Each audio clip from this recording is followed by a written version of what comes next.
أعوذ بالله من الشيطان الرجيم.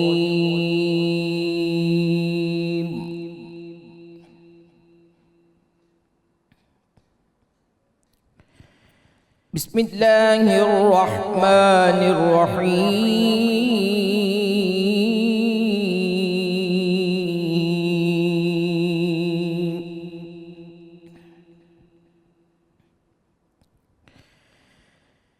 شهر رمضان الذي أنزل فيه القرآن هدى للناس وبينات من الهدى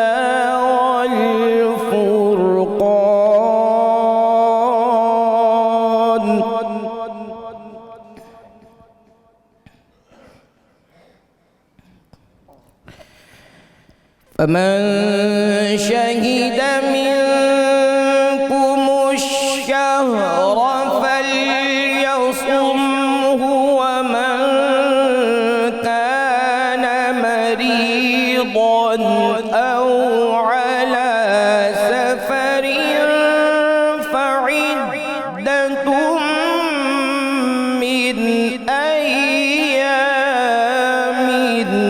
أخر.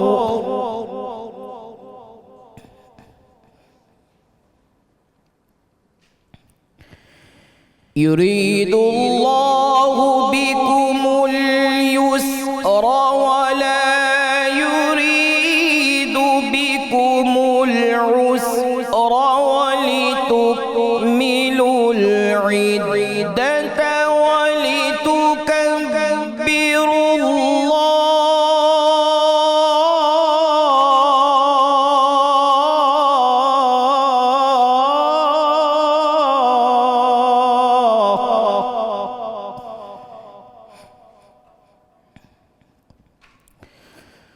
ولتكبروا الله على ما هداكم ولعلكم تشكرون.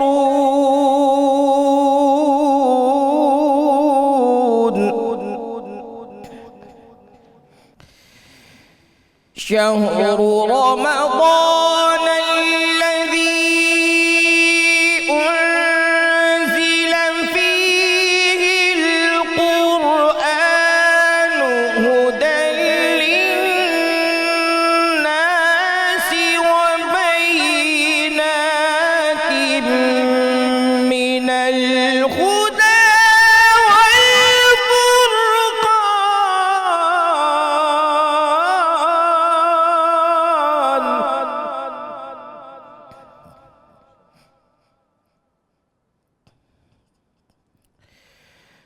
فمن شهد منكم الشهر فليصمه ومن كان مريضا أو على سفر فعدة من أيام أخر.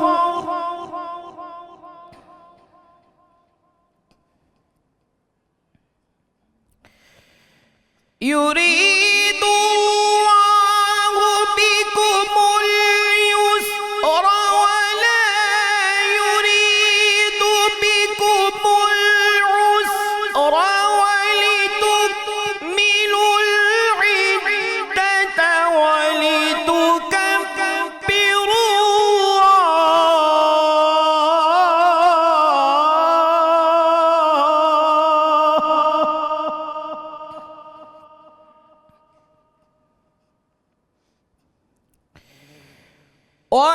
ولتكملوا العدة ولتكبروا الله على ما هداكم ولعلكم تشكرون.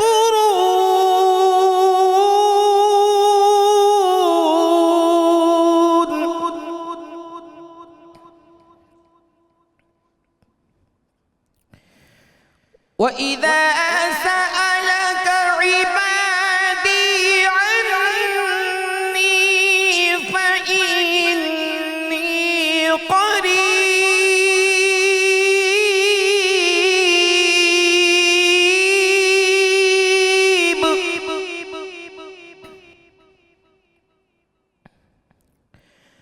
أُجِيبُ دَعْوَةَ الدَّاعِ إِذَا دَعَانِ فَلْيَسْتَجِيبُوا لِي وَلْيُؤْمِنُوا بِي لَعَلَّهُمْ يَرْشُدُونَ.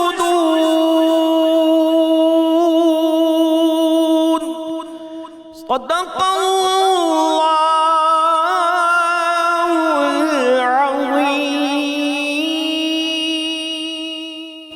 سبحان اللہ، ماشاء اللہ. ملک معروف قاری جناب قاری محمد کامران قادری صاحب تلاوت کلام پاک سے ہمارے قلوب کو منور فرما رہے تھے. الحمدللہ رب العالمین والصلاة والسلام علی سید الانبیاء والمرسلین.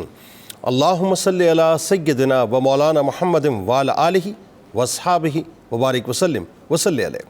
دنیا کے تمام دیکھنے والوں کو، تمام چاہنے والوں کو، تمام پیار کرنے والوں کو، اور جہاں جہاں تک اس وقت میری آواز کو سنا اور مجھے دیکھا جا رہا ہے، جنید اقبال کی جانب سے انتہائی محبت کے ساتھ السلام علیکم.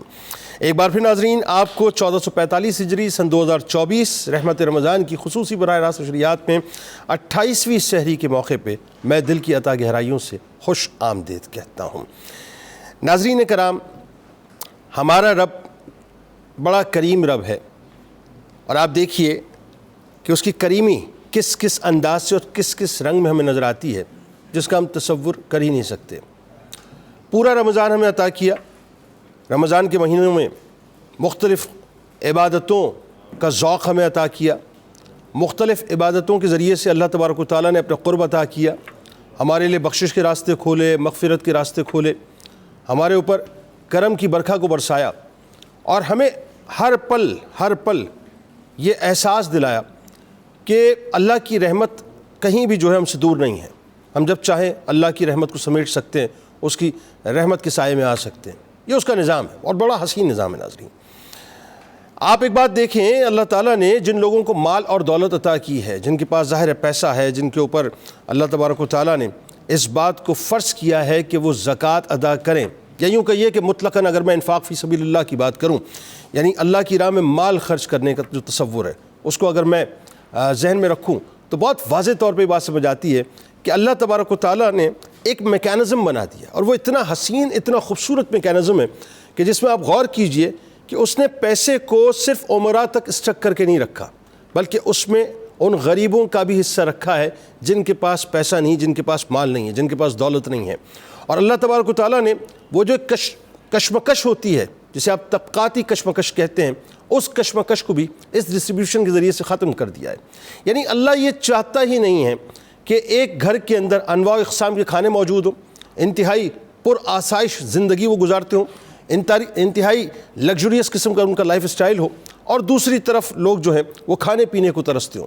ایک طرف جو ہے وہ زندگی انتہائی پر مسرت نظر آتی ہو، انتہائی پر مسرت، اور دوسری طرف جو ہے وہ زندگی دم توڑتی ہوئی نظر آتی ہو. ایک طرف جو ہے وہ یوں کہہ لیجئے کہ بڑی بڑی گاڑیاں موجود ہوں، بڑے بڑے بنگلے موجود ہوں، اور انواع اقسام کے کھانے موجود ہوں، اور دوسری طرف جو ہے وہ ماں بچے کو ہنڈیا ابال کر صرف دلاسے دے رہی ہو. اسلام یہ چاہتا ہی نہیں ہے ناظرین. اسلام یہ چاہتا ہی نہیں ہے کہ معاشرہ طبقات کے اندر تقسیم ہو جائے. اسلام یہ چاہتا ہی نہیں ہے کہ ایلیٹ کلاس الگ سے نظر آئے، سپر ایلیٹ کلاس الگ سے نظر آئے، جسے آپ پریویلیج کلاس کہتے ہیں، مڈل کلاس الگ سے نظر آئے، لوور مڈل کلاس الگ سے نظر آئے. اسلام تو یہ چاہتا ہے کہ اس پیسے کی مساوی تقسیم ہونی چاہیے. اگر پیسہ اوپر والوں کے پاس موجود ہے تو پیسہ نیچے والوں کے پاس بھی آنا چاہیے. آپ یہ دیکھیے کہ اسلام نے یہ تصور اتنا خوب دیا کہ ایک وقت مدینہ پاک میں وہ تھا جب لوگ اپنی زکوٰۃ کو لے کر نکلا کرتے تھے، لیکن زکوٰۃ لینے والا کوئی موجود نہ ہوا کرتا تھا، بلکہ عالم یہ ہوتا تھا کہ لوگ جو ہیں وہ تلاش کرتے تھے، لیکن اس کے باوجود بھی ان کو زکوٰۃ لینے والا نہیں ملتا تھا. یہ اسلام نے تصور دیا ہے. اور یہ وجہ ہے ناظرین کہ اگر آپ اس کے پرسپیکٹو میں بات کو تھوڑا سا ڈیپتھ میں جا کے سمجھنے کی کوشش کریں تو بہت سے ایسے کرائمز جو ہمیں معاشرے کے اندر نظر آتے ہیں. آج آپ دیکھیں نا، یہ جو معاشرے کے اندر اسنیچنگ اتنی بڑھ گئی ہے کہ ایک موبائل فون کے لیے لوگ انسان کو قتل کر کے چلے جاتے ہیں، چند روپوں کے لیے قتل کر کے چلے جاتے ہیں، اگر کچھ پاس نہ بھی ہو تب بھی قتل کر کے چلے جاتے ہیں۔ یعنی جب معاشرے میں فرسٹریشن کا لیول یہ آ جائے، جب معاشرے میں غربت اس حد تک بڑھ جائے، جب معاشرے میں افلاس اس حد تک بڑھ جائے، جب لوگوں کے پاس کھانے کو موجود نہ ہو، تو پھر لوگ اسی انداز سے باہر نکلتے ہیں۔ میں اس بات کو جسٹیفائی نہیں کر رہا، کسی صورت جسٹیفائی نہیں کر رہا، لیکن میں سمجھانا یہ چاہتا ہوں کہ جب ہم نے معاشرے کو طبقات کے اندر تقسیم کر دیا ہے، مال سرٹن لوگوں کے پاس جا کر منجمد ہو گیا ہے، دینے والوں نے الا ماشاءاللہ دینے والوں نے اپنے پاکٹس کو، اپنے اکاؤنٹس کو بند کر دیا، اپنے ہاتھ کو بند کر دیا ہے، تو نتیجہ کیا نکلے گا؟ نتیجہ یہ نکلے گا کہ لوگوں کے پاس روزگار نہیں ہوگا، نتیجہ یہ نکلے گا کہ لوگوں کے گھروں کے اندر غربت موجود ہوگی، نتیجہ یہ نکلے گا کہ لوگ اپنی ضرورتوں کے تحت باہر نکلیں گے، نتیجہ یہ نکلے گا کہ پھر وہ ایک سوال لوگوں کے ذہن میں پیدا ہوگا کہ اگر میرے پاس نہیں ہے تو ان کے پاس کیوں ہے؟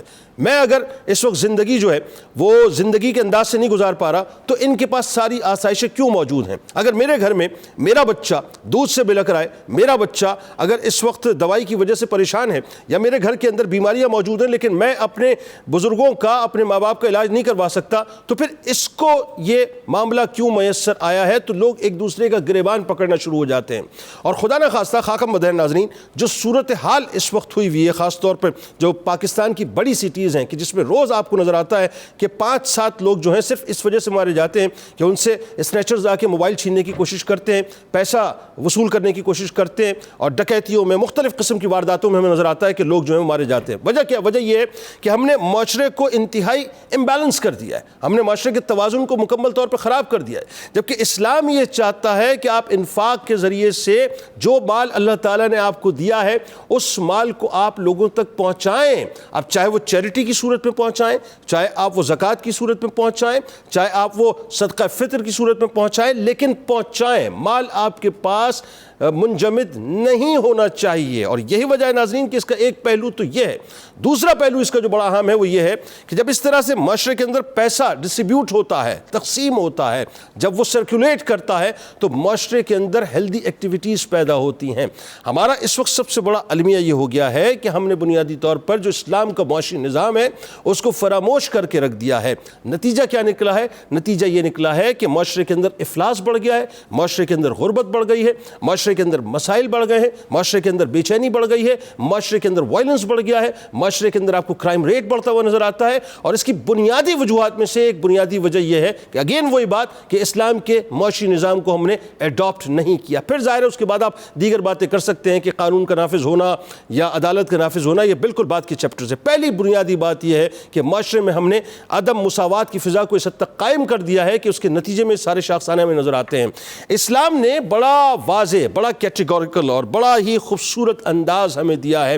اگر ہم اس بات کو سمجھ لیں اور اس بات کو یوں محسوس کر لیں کہ ایک تو یہ ہے کہ ظاہر ہے اگر آپ پیسے کو تقسیم کرتے ہیں، چاہے وہ مطلب مطلقاً اگر انفاق فی سبیل اللہ کی بات کر لیں، مطلقاً آپ تقسیم کرتے ہیں، چاہے اس میں صدقات واجبہ ہیں یا صدقات نافلہ ہیں، نتیجہ کیا نکلے گا کہ آپ کا پیسہ جب دوسروں تک پہنچے گا تو دوسروں کی ضروریات بھی پوری ہوں گی اور دوسرے آپ کے ساتھ آپ کی خوشیوں میں شامل بھی ہوں گے۔ آپ کو کیا معلوم کہ کون سا شخص یا کون سی خاتون یا کون سا گھر جو ہے وہ اس وقت منتظر ہے، اور اگر آپ کی طرف سے دیا ہوا کچھ مال ان کے پاس پہنچ گیا، اللہ تبارک و تعالیٰ ان کو کن کن پریشانیوں سے محفوظ کر لے گا، اللہ تعالیٰ ان کو کن کن گناہوں سے محفوظ کر لے گا، ہمیں نہیں معلوم ہوتا۔ ہماری طرف سے ہم تو یہ سمجھتے ہیں کہ ہم نے یہ صدقہ واجبہ نکال دیا ہے، ہم نے یہ صدقہ نافلہ نکال دیا ہے، چند ایک روپے تو ہیں، وہ چند ایک روپے آپ کو نہیں معلوم کہ کس کے کیا کام آ جائیں گے اور کس کا کون سا مسئلہ حل ہو جائے گا۔ لہٰذا آج ناظرین بنیادی طور پہ ہم اسی موضوع پہ بات کریں گے کہ ہم نے پورے مہینے ظاہر عبادت کی، اب عبادت کے بعد جب عید کا موقع آتا ہے تو ایک بڑا اہم ترین فریضہ جو ہمیں ادا کرنا ہوتا ہے وہ ہے صدقہ فطر کی صورت میں، اور اس کے پیچھے پوری ایک سائنس ہے، پوری ایک لاجک ہے جو قدرت نے ہمیں دی ہے۔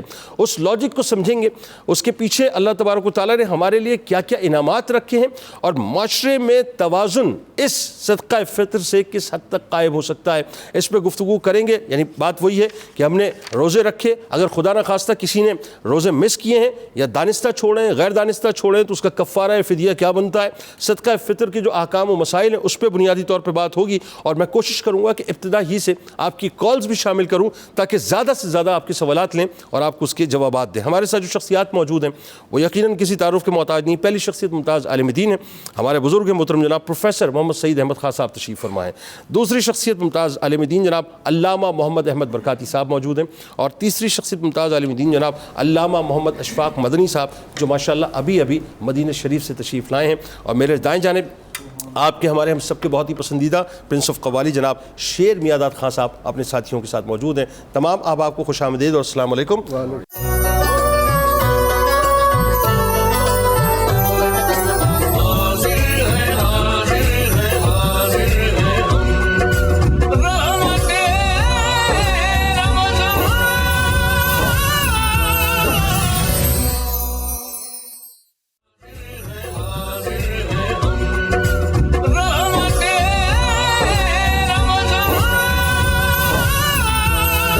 جناب ایک بار پھر میں آپ کو خوش آمدید کہتا ہوں، اور آج بات کریں گے ناظرین، خدا نخواستہ اگر روزے چھوڑ دیے یا کسی وجہ سے چھوٹ گئے ہیں تو اس کا کفارہ کیا ہوگا، اس کا فدیہ کیا ہوگا، اور صدقہ فطر جو ہے وہ بڑی اہم ترین بات ہے، کیونکہ بہت سے لوگ اس بات کو نہیں سمجھ پاتے کہ اس کی امپورٹنس بنیادی طور پہ کیا ہے۔ تو آج انشاءاللہ وہ بھی آپ کو بتلائیں گے اور آپ کی کالز بھی شامل کریں گے۔ یعنی آپ دنیا میں کہیں بھی رہتے ہو، کسی بھی شہر میں، کسی بھی گلی میں، بس ایک ٹیلی فون کال کیجئے اور ہم سے جو سوال کرنا چاہتے ہیں ضرور کیجئے۔ آغاز کرتے ہیں پروفیسر صاحب آپ سے۔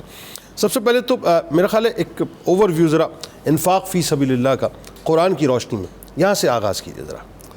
بسم اللہ الرحمن الرحیم، اللہم صلی علی محمد وعلی آل محمد وبارک وسلم۔ بہت شکریہ محترم جنید اقبال صاحب۔ آج ہم جو موضوع لے کر بیٹھے ہیں اس کو سمجھنے کے لیے اپنی گفتگو کا آغاز اس بات سے کروں گا کہ دنیا کے باشعور انسانوں میں ایک طبقہ صوفیاء کا ہے۔ صحیح۔ انہوں نے اللہ کی راہ میں مال خرچ کرنے کی حقیقت کو ہم پر اس طرح واضح کیا کہ انسان کشتی ہے اور مال جو ہے یہ پانی ہے۔ پانی کے بغیر کشتی کا چلنا ناممکن ہے۔ اب ہونا یہ چاہیے کہ پانی کشتی سے باہر رہے گا تو وہ کشتی کو چلائے گا، اور اگر پانی کشتی کے اندر داخل ہونا شروع ہو گیا تو پھر کشتی ڈوب جاتی ہے۔ ٹھیک۔ انسان دنیا کے اندر مال کا محتاج ہے۔ یہ مال کی کمی، غربت انسان کو کفر تک لے جاتی ہے۔ درست۔ اب اس ضمن میں وہ لوگ جن کو اللہ نے مال و دولت سے نوازا ہے، وہ اللہ جل مجدہ کے فرامین جو قرآن کریم میں جگہ جگہ بکھرے پڑے ہیں، ان میں غور و فکر کرنے کے ساتھ ساتھ اس بات کو بھی دیکھیں کہ اولاد آدم کا ایک طبقہ 1,24,000 پیغمبروں پر مشتمل ہے۔ اس جماعت کو جو دنیا کی تمام اولاد آدم میں بہترین انسان ہیں، ان کو اپنے سامنے نمونہ بنا کر رکھے تو اس پر حقائق کا سمندر کھلے گا۔ واہ۔ اب ہم آتے ہیں اس بات کی طرف کہ مال اللہ کی راہ میں خرچ کرنا۔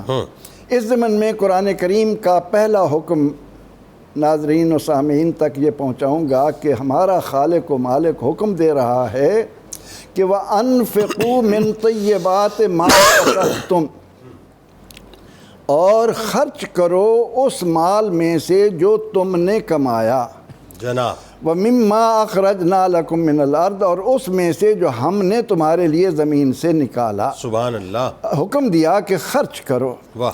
اور پھر اس خرچ کرنے کو پہلے پارے سے لے کر آخری پارے تک کس انداز میں چلایا۔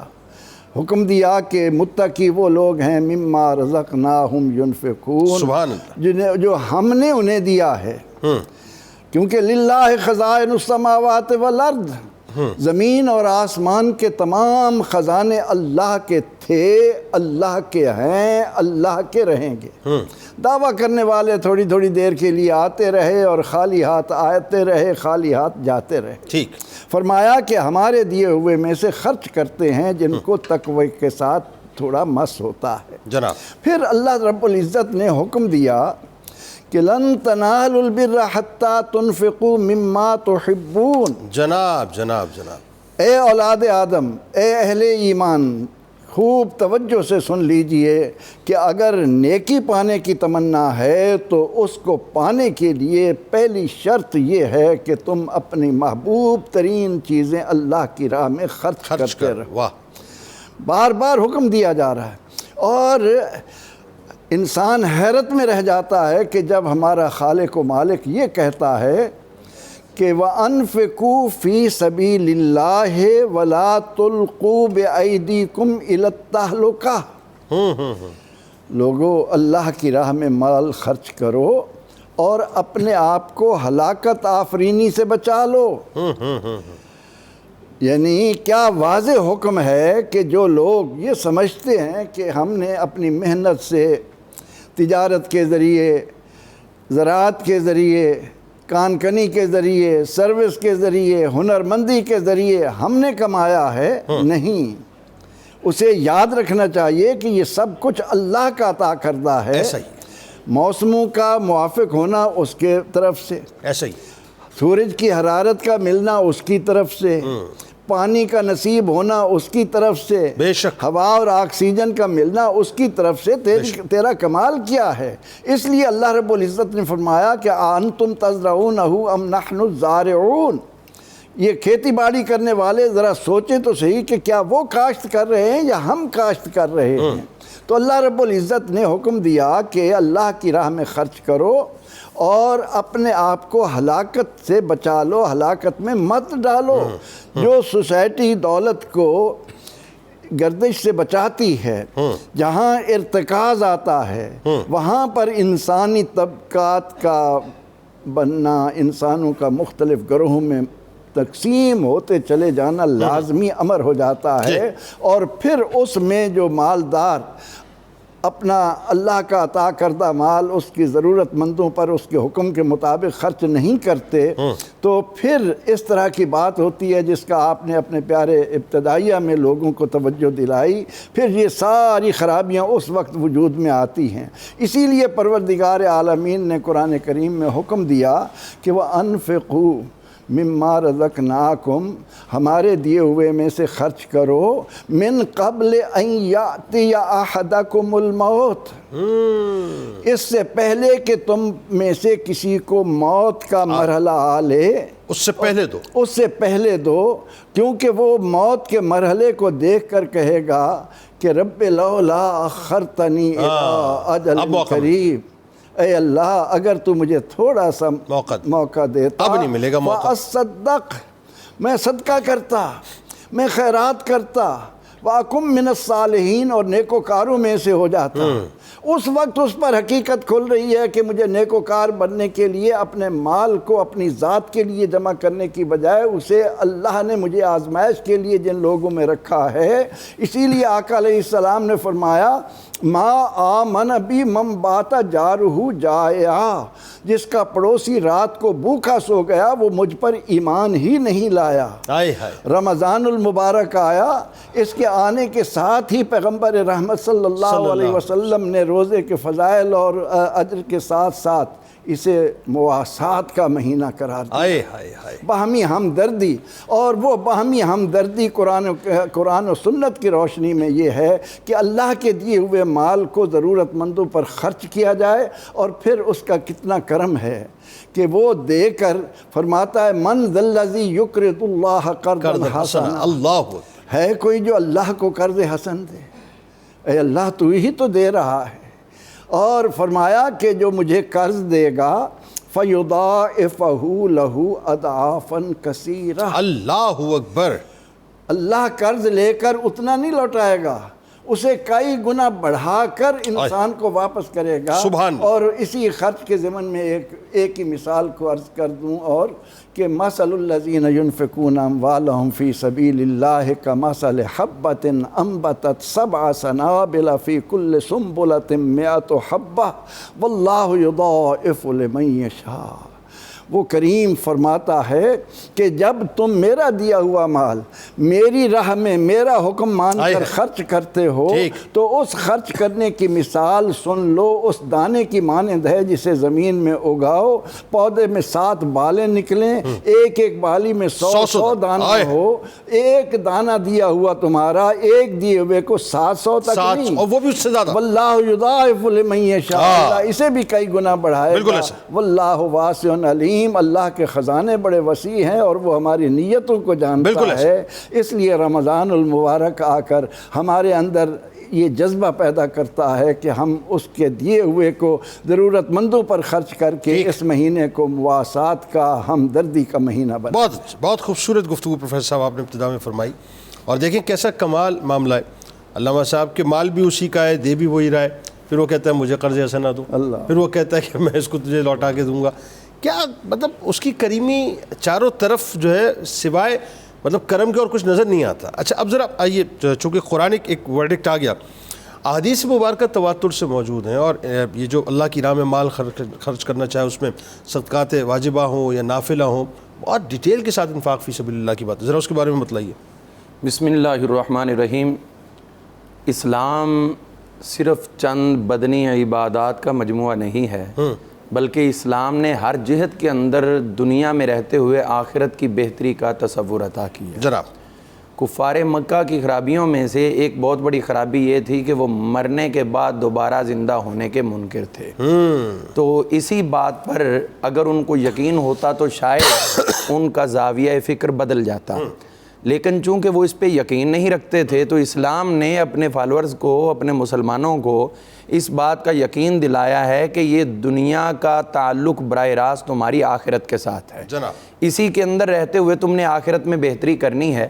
اور صرف یہ نہیں کہہ دیا کہ رہبانیت اختیار کرو، دنیا سے الگ تھلگ ہو جاؤ، نہ پیسے کسی سے پکڑو، نہ کسی کو دو، نہ کچھ زندگی کی سہولیات سے فوائد اٹھاؤ اور نہ کسی کو اٹھانے دو، ایسا کوئی معاملہ نہیں ہے، بلکہ اس دنیا کے اندر رہتے ہوئے جس چیز کو بھی عبادت سمجھا جاتا ہے اللہ تعالیٰ نے ہمیں اسی کے ضمن میں حضور صلی اللہ تعالیٰ علیہ وآلہ وسلم کی صورت میں ایک بہترین نمونہ عطا کر کے بتا دیا کہ اگر تم غریب ہو تو بھی حضور علیہ السلام کی حیات تمہارے لیے رہنمائی کرے گی، اگر تم امیر ہو تو بھی رہنمائی کرے گی، تم بادشاہ وقت ہو تو بھی رہنمائی کرے گی، تنہائی میں ہو تو بھی رہنمائی کرے گی، تم جلوہ جانا میں ہو تو پھر بھی تمہاری رہنمائی کرے گی۔ سبحان اللہ۔ اب کسی رنگ میں ہو تو حضور علیہ السلام کی زندگی مبارک ہمارے لیے نمونہ ہے۔ تو اب عبادات، چونکہ رمضان المبارک کے اندر جسم کی عبادت کی کثرت ہوتی روزے کی صورت میں، تو اب اسلام نے یہ نہیں کہہ دیا کہ بس اسی پہ اکتفا کرو، بلکہ عبادت کے اندر بھی عبادت کا حکم دے دیا۔ واہ! تو اب وہ عبادت جو مال کی عبادت ہے اس میں ہم دیکھتے ہیں کہ کیا صرف حضور سے کہا گیا، جس طرح آج کے جو سیاستدان اور دیگر لوگ کرتے ہیں کہ آپ جلوس نکالو اور خود نرم گرم کپڑوں میں ملبوس ہو کر اور کیمروں کے آگے بیٹھ کے پریس کانفرنسیں کریں اور لوگوں کو مرنے کے لیے چھوڑ دیں، نہیں، حضور علیہ السلام نے وہی فرمایا جس پہ خود پہلے عمل کر کے دکھایا۔ اگر قرآن نے یہ کہا جس طرح قبلہ نے پڑھی آیات بینات، تو ان پہ پہلے حضور نے خود عمل کر کے دکھایا ہے۔ حضور صلی اللہ تعالی وسلم کی حیات طیبہ کو دیکھیں تو آپ نے بالفعل بھی عمل کیا اور بالقول بھی اس بات کی رہنمائی عطا کی۔ حضور علیہ السلام ارشاد فرماتے ہیں کہ اتقوا النار، اپنے آپ کو جہنم سے بچانے کا، آگ سے بچانے کا اہتمام کرتے رہو، ولو بشق تمرۃ، اگرچہ کھجور کا ایک ٹکڑا ہی کیوں، یعنی اس کو بھی حقیر نہ سمجھو، نیکی کی طرف کیسا انکرج کیا ہے۔ اور وہ جو حضور فرماتے ہیں کہ لا تحتقرن من المعروف شیئا ولو ان تلقى باخاک بوجہ طلق، نیکی کو حقیر نہ جانو اگرچہ کسی کے ساتھ مسکرا کے تم ملاقات ہی کر لو، یعنی ایک ایک قدم پر ہمارے ہر مرحلے کو عبادت کا درجہ دیا ہے، تو اب ایک کھجور کا ٹکڑا بھی عبادت ہے۔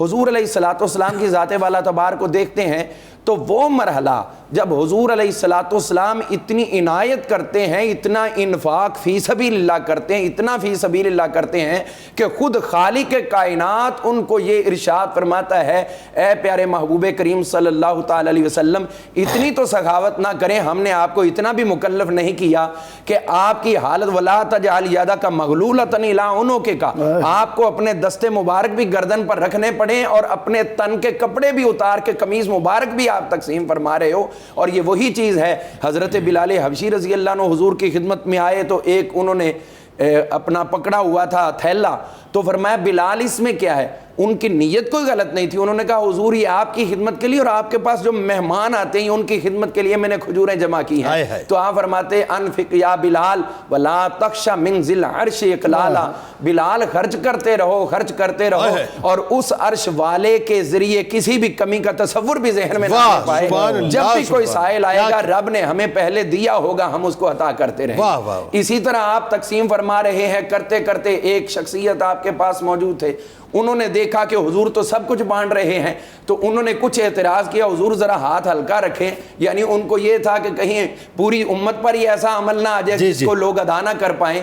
تو آپ کو ان کا یہ کہنا کہ حضور اتنا خرچ نہ کریں، آپ کو کوئی اچھا نہیں لگا، آپ نے منہ سے تو ریئیکٹ نہیں کیا لیکن چہرے نے اس پہ ناگواری کا اظہار کر دیا۔ اب دوسرے صحابی بیٹھے تھے، انہوں نے حضور کا وہی جملہ ریپیٹ کر دیا، انفق یا رسول اللہ ولا تخش من ذی العرش اقلالا، حضور خرچ کرتے رہیے کرتے رہیے، وہ خالق کائنات کبھی بھی کمی نہیں آنے پائے گا۔ اب حضور نے ان کی طرف دیکھا تو مسکرا کے فرمایا ہاں اللہ نے مجھے اسی بات کا حکم دیا۔ اب خرچ کرنے کی بات تو ہمیں مکلف کیا ہے، خرچ کرنا واجب ہو چاہے وہ نافلہ ہو، لیکن خرچ کرتے رہو۔ اور آج کے اس مقدس ساعتوں میں رمضان المبارک کی، میں حضور کا وہ فرمانے علی شان، خصوصاً ایسے لوگ جو انڈسٹریل ہولڈر ہیں یا کسی قسم کے وہ ایسے دکانوں پر یا ایسی شاپس پر ہیں کہ ان کے نیچے عملہ موجود ہے، ان کی رہنمائی کے لیے حضور کا یہ فرمان کافی ہے۔ آپ نے فرمایا کہ ایک انسان کے گناہ گار ہونے کے لیے یہی کافی ہے کہ جن پہ خرچ کرنے کا حکم خدا دے چکا ہے ان پہ خرچ کرنے کو وہ روکتے رہیں۔ یعنی اگر آپ کے ملازم ہیں آپ ان کی تنخواہیں روکتے ہیں، اگر آپ کے بچے ہیں آپ اپنا مال بخیلی اور کنجوسی میں ان کو نہیں دیتے، اپنی بیوی کو نہیں دیتے، جہاں جہاں والدین کی خدمت آپ وہاں خرچ نہیں کرتے، تو حضور فرماتے تمہارے لیے یہی تمام گناہوں سے بڑا گناہ ہے۔ حضور علیہ السلام فرماتے چل اس سے بھی انکرج کیا، فرمایا ایک ایک چیز کیا یار ڈبل ڈبل کرو، دو دو کرو، یہ اللہ کو قرض دے رہے ہو۔ فرمایا جو ہر چیز کا جوڑا جوڑا خرچ کرتا رہے گا تو جنت کے ہر دروازے سے اس کو پکارا جائے گا، آؤ اللہ کی راہ میں خرچ کرنے والے ہمارے ذریعے گزر کے جنت میں داخل ہو جاؤ۔ بلکہ یہاں تک سرکار علیہ السلام کا فرمان کا مفہوم ملتا ہے نا کہ جو اللہ کی راہ میں گن گن کے خرچ کرتا ہے اللہ تعالیٰ اسے گن گن کے دیتا ہے، اور جو مطلب کھلے ہاتھ سے خرچ کرتا ہے اللہ تبارک و تعالیٰ بھی جو اسے کھلا رزق عطا کرتا ہے۔ بے شک اسی طرح ہے۔ اب دیکھیے مسلم شریف کی جو حدیث پاک ہے، اللہ تعالیٰ قیامت کو بندے سے کئی سوال کرے گا، ان میں سے ایک سوال یہ ہوگا کہ میرے بندے میں بھوکا تھا تم نے مجھے کھانا کیوں نہیں کھلایا؟ تو وہ عرض کرے گا یا اللہ تو ان چیزوں سے پاک ہے۔ فرمایا فلاں بھوکا تجھ سے کھانا مانگ رہا تھا تو تو نے اس کو کیوں نہیں کھلایا؟ اس کو کھلاتا تو مجھے اس کے پاس پاتا۔ ایک شخص نے، حضور فرماتے ہیں کہ اللہ فرمائے گا ایک شخص کو کہ میں پیاسا تھا تو نے مجھے پانی کیوں نہیں پلایا؟ تو وہ کہے گا یا اللہ تو ان چیزوں سے پاک ہے۔ تو فرمایا فلاں شخص نے پانی مانگا تھا تو نے اس کو پانی کیوں نہیں پلایا؟ اگر پلا دیتا تو مجھے اس کے پاس پاتا۔ ہم دیکھتے ہیں حضور علیہ السلام کی پوری حیات طیبہ کو، فرامین اور اعمال کو اگر جمع کر کے اس پوائنٹ پر سمجھ لیں تو یہی کافی و شافی ہے۔ کائنات کے والی حبیب خدا، لیکن جب وصال شریف ہو رہا ہے تو ام المومنین عائشہ صدیقہ رضی اللہ عنہا فرماتی ہیں ہمارے گھر میں صرف 2 سیاہ چیزیں موجود تھیں، یعنی ایک پانی تھا اور ایک کھجور، اس کے علاوہ گھر میں کچھ بھی نہیں حضور نے کرنے کے لیے چھوڑا، سب کچھ امت پہ قربان کر کے دے گئے۔ لما تقولون ما لا تفعلون، وہ بات کیوں کہتے ہو جس پہ تمہارا عمل نہیں ہے؟ حضور نے ہمیں کہا بعد میں ہے اور عمل پہلے کر کے دکھایا، اور زندگی کی آخری ساعت کی گواہی ام المومنین کے ذریعے جو ملتی ہے۔ آپ نے فرمایا ہم مال سے محبت کرنے والے نہیں، مال تو ہماری ٹھوکروں پہ ہے، اور اللہ کے ہاں مال وہی عزیز ہے جو اس کی راہ میں خرچ کیا جائے۔ اور آخری بات عرض کرنا چاہوں گا کہ حضرت ام المومنین عائشہ صدیقہ رضی اللہ عنہا کو حضور علیہ السلام نے گوشت بھیجا تھا پکانے کے لیے کافی، تو جب آپ تشریف لائے تو ایک بڑے برتن میں وہ گوشت کے چند بوٹیاں جو ملی، آپ نے فرمایا میں نے تو گوشت زیادہ بھیجا تھا، باقی کدھر گیا؟ عرض کیا حضور وہ میں نے سب بانٹ دیا اور یہ بچا لیا۔ تو حضور نے مسکرا کے فرمایا عائشہ یہ بچایا نہیں، بچایا وہ ہے جو خدا کی راہ میں خرچ کر دیا۔ بالکل ٹھیک، بالکل ٹھیک، بہت خوبصورت گفتگو جی۔ فردوس ہمارے ساتھ ہیں سیالکوٹ سے، السلام علیکم۔ السلام علیکم جنید بیٹے، کیا حال ہے؟ جی وعلیکم السلام جی محترمہ، آپ ٹھیک ہیں؟ الحمدللہ بیٹے، میں غنچہ فردوس سیالکوٹ سے بات کر رہی ہوں۔ جی جی فرمائیے فرمائیے۔ تو میں نے آپ سے بیٹے یہ پوچھنا ہے کہ میں ہارٹ کی پیشنٹ بھی ہوں، میرے دل کے 2 وال بند ہیں، اچھا، اور شوگر بھی ہے مجھے، وہ میڈیسن وغیرہ میں لے رہی ہوں. تو رمضان شریف کے میں نے سارے روزے رکھے ہیں. ساتھ میں 7 روزے رکھے ہیں تو میں بیمار ہو گئی تھی بہت زیادہ کہ میری کھانسی اتنی شدید تھی کہ میرا پیشاب نکل جاتا تھا. تو میں روزہ نہیں رکھ سکی, میں نے 7 روزے چھوڑے ہیں. تو وہ میں نے آپ سے پوچھنا ہے یہ کہ مجھے بتائیں کہ میں بیوہ عورت ہوں, میرا بیٹا بھی نہیں ہے, تو میں کسی کو فدیہ تو نہیں دے سکتی, تو میں روزے خود ہی رکھوں گی الحمدللہ. رمضان شریف کے بعد میں ابھی بھی رکھ رہی ہوں روزے, تو اللہ تعالیٰ قبول فرمائے. تو میں کہتی ہوں یہ کب تک میں روزے رکھ سکتی ہوں شوال کے 6 رکھنے کے بعد؟ اور ایک اور میرا سوال ہے آپ سے, یہ کہ میری بیٹی ہے تو وہ اعتکاف میں بیٹھی ہے, ہم گھر میں 2 ہی پرسن ہیں, میں اور میری بیٹی, تو کیا وہ مجھے سحری میں اٹھ کے سحری پکا کے دے سکتی ہے؟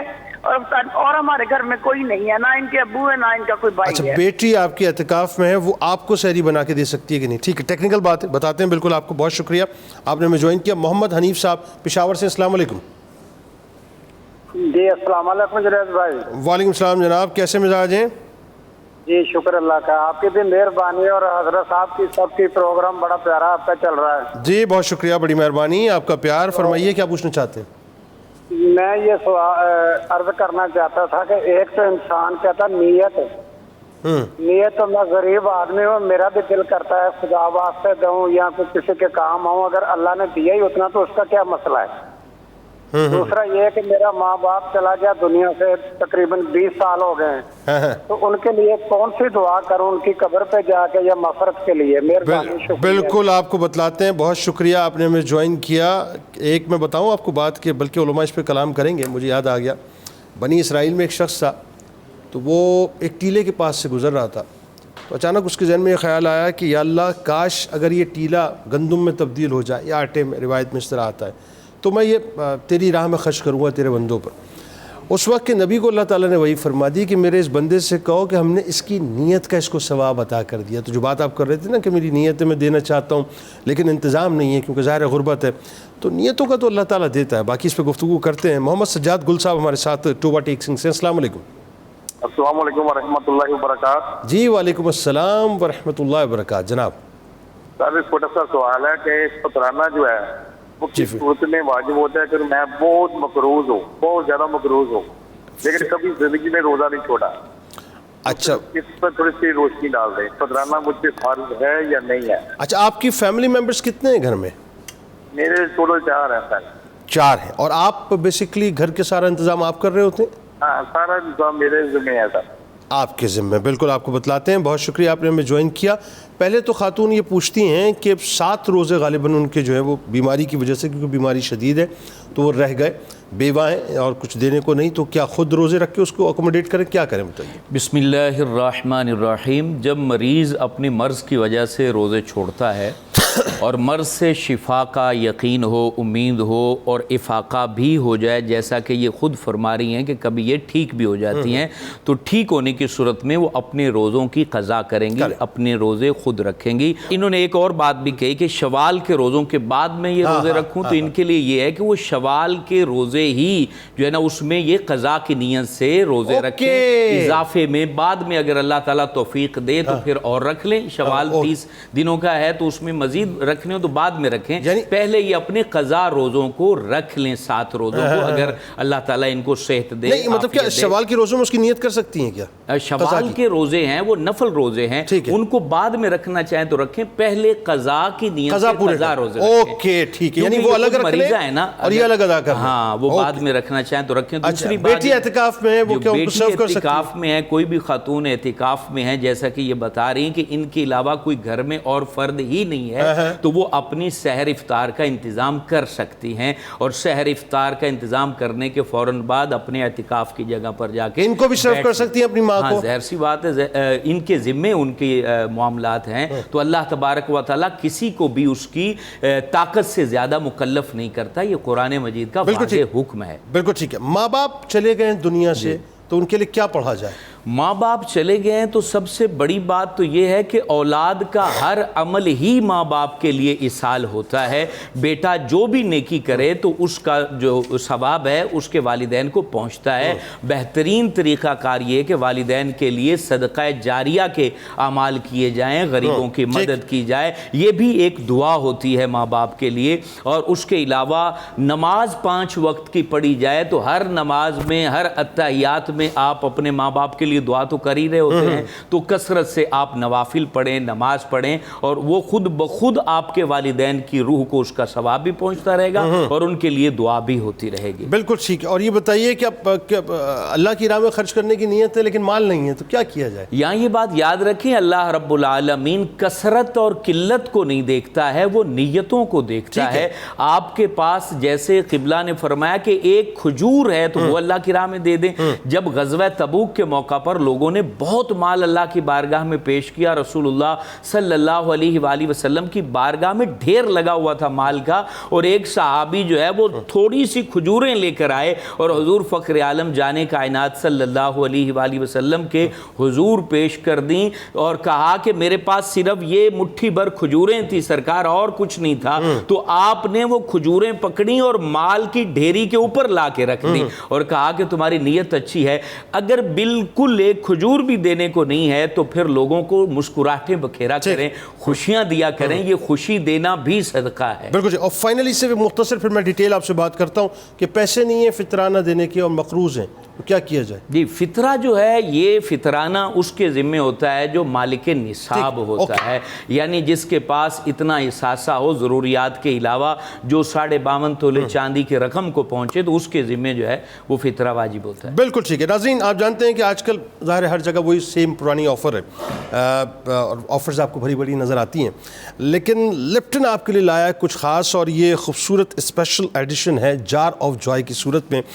لپٹن ظاہر جار آف جوائے اس لیے آپ کے لیے لکھا ہے کہ اس میں محفوظ کیا جاتا ہے وہ پرفیکٹ گولڈن کلر جو آپ کو لپٹن میں ملتا ہے. آپ جانتے ہیں کہ ہم سب کے گھروں کے اندر جو کچن کیبنٹس ہیں ہمیشہ اس میں جو ہمارے پرانے نارملی جو ہیں وہ جاز رہتے ہیں جن سے ہماری جو مائیں ہیں وہ بڑا پیار کرتی ہیں, لیکن لپٹن اس مرتبہ ہماری امیوں کے لیے لایا ہے وہ خاص تحفہ, اور خاص تحفہ یہ ہے کہ جار آف جوائے جو ہے بیسیکلی آپ کے کچن کی رونق بھی بنے گا اور آپ کو وہ جو پرفیکٹ گولڈن کلر ہے وہ بھی آپ کو ملے گا.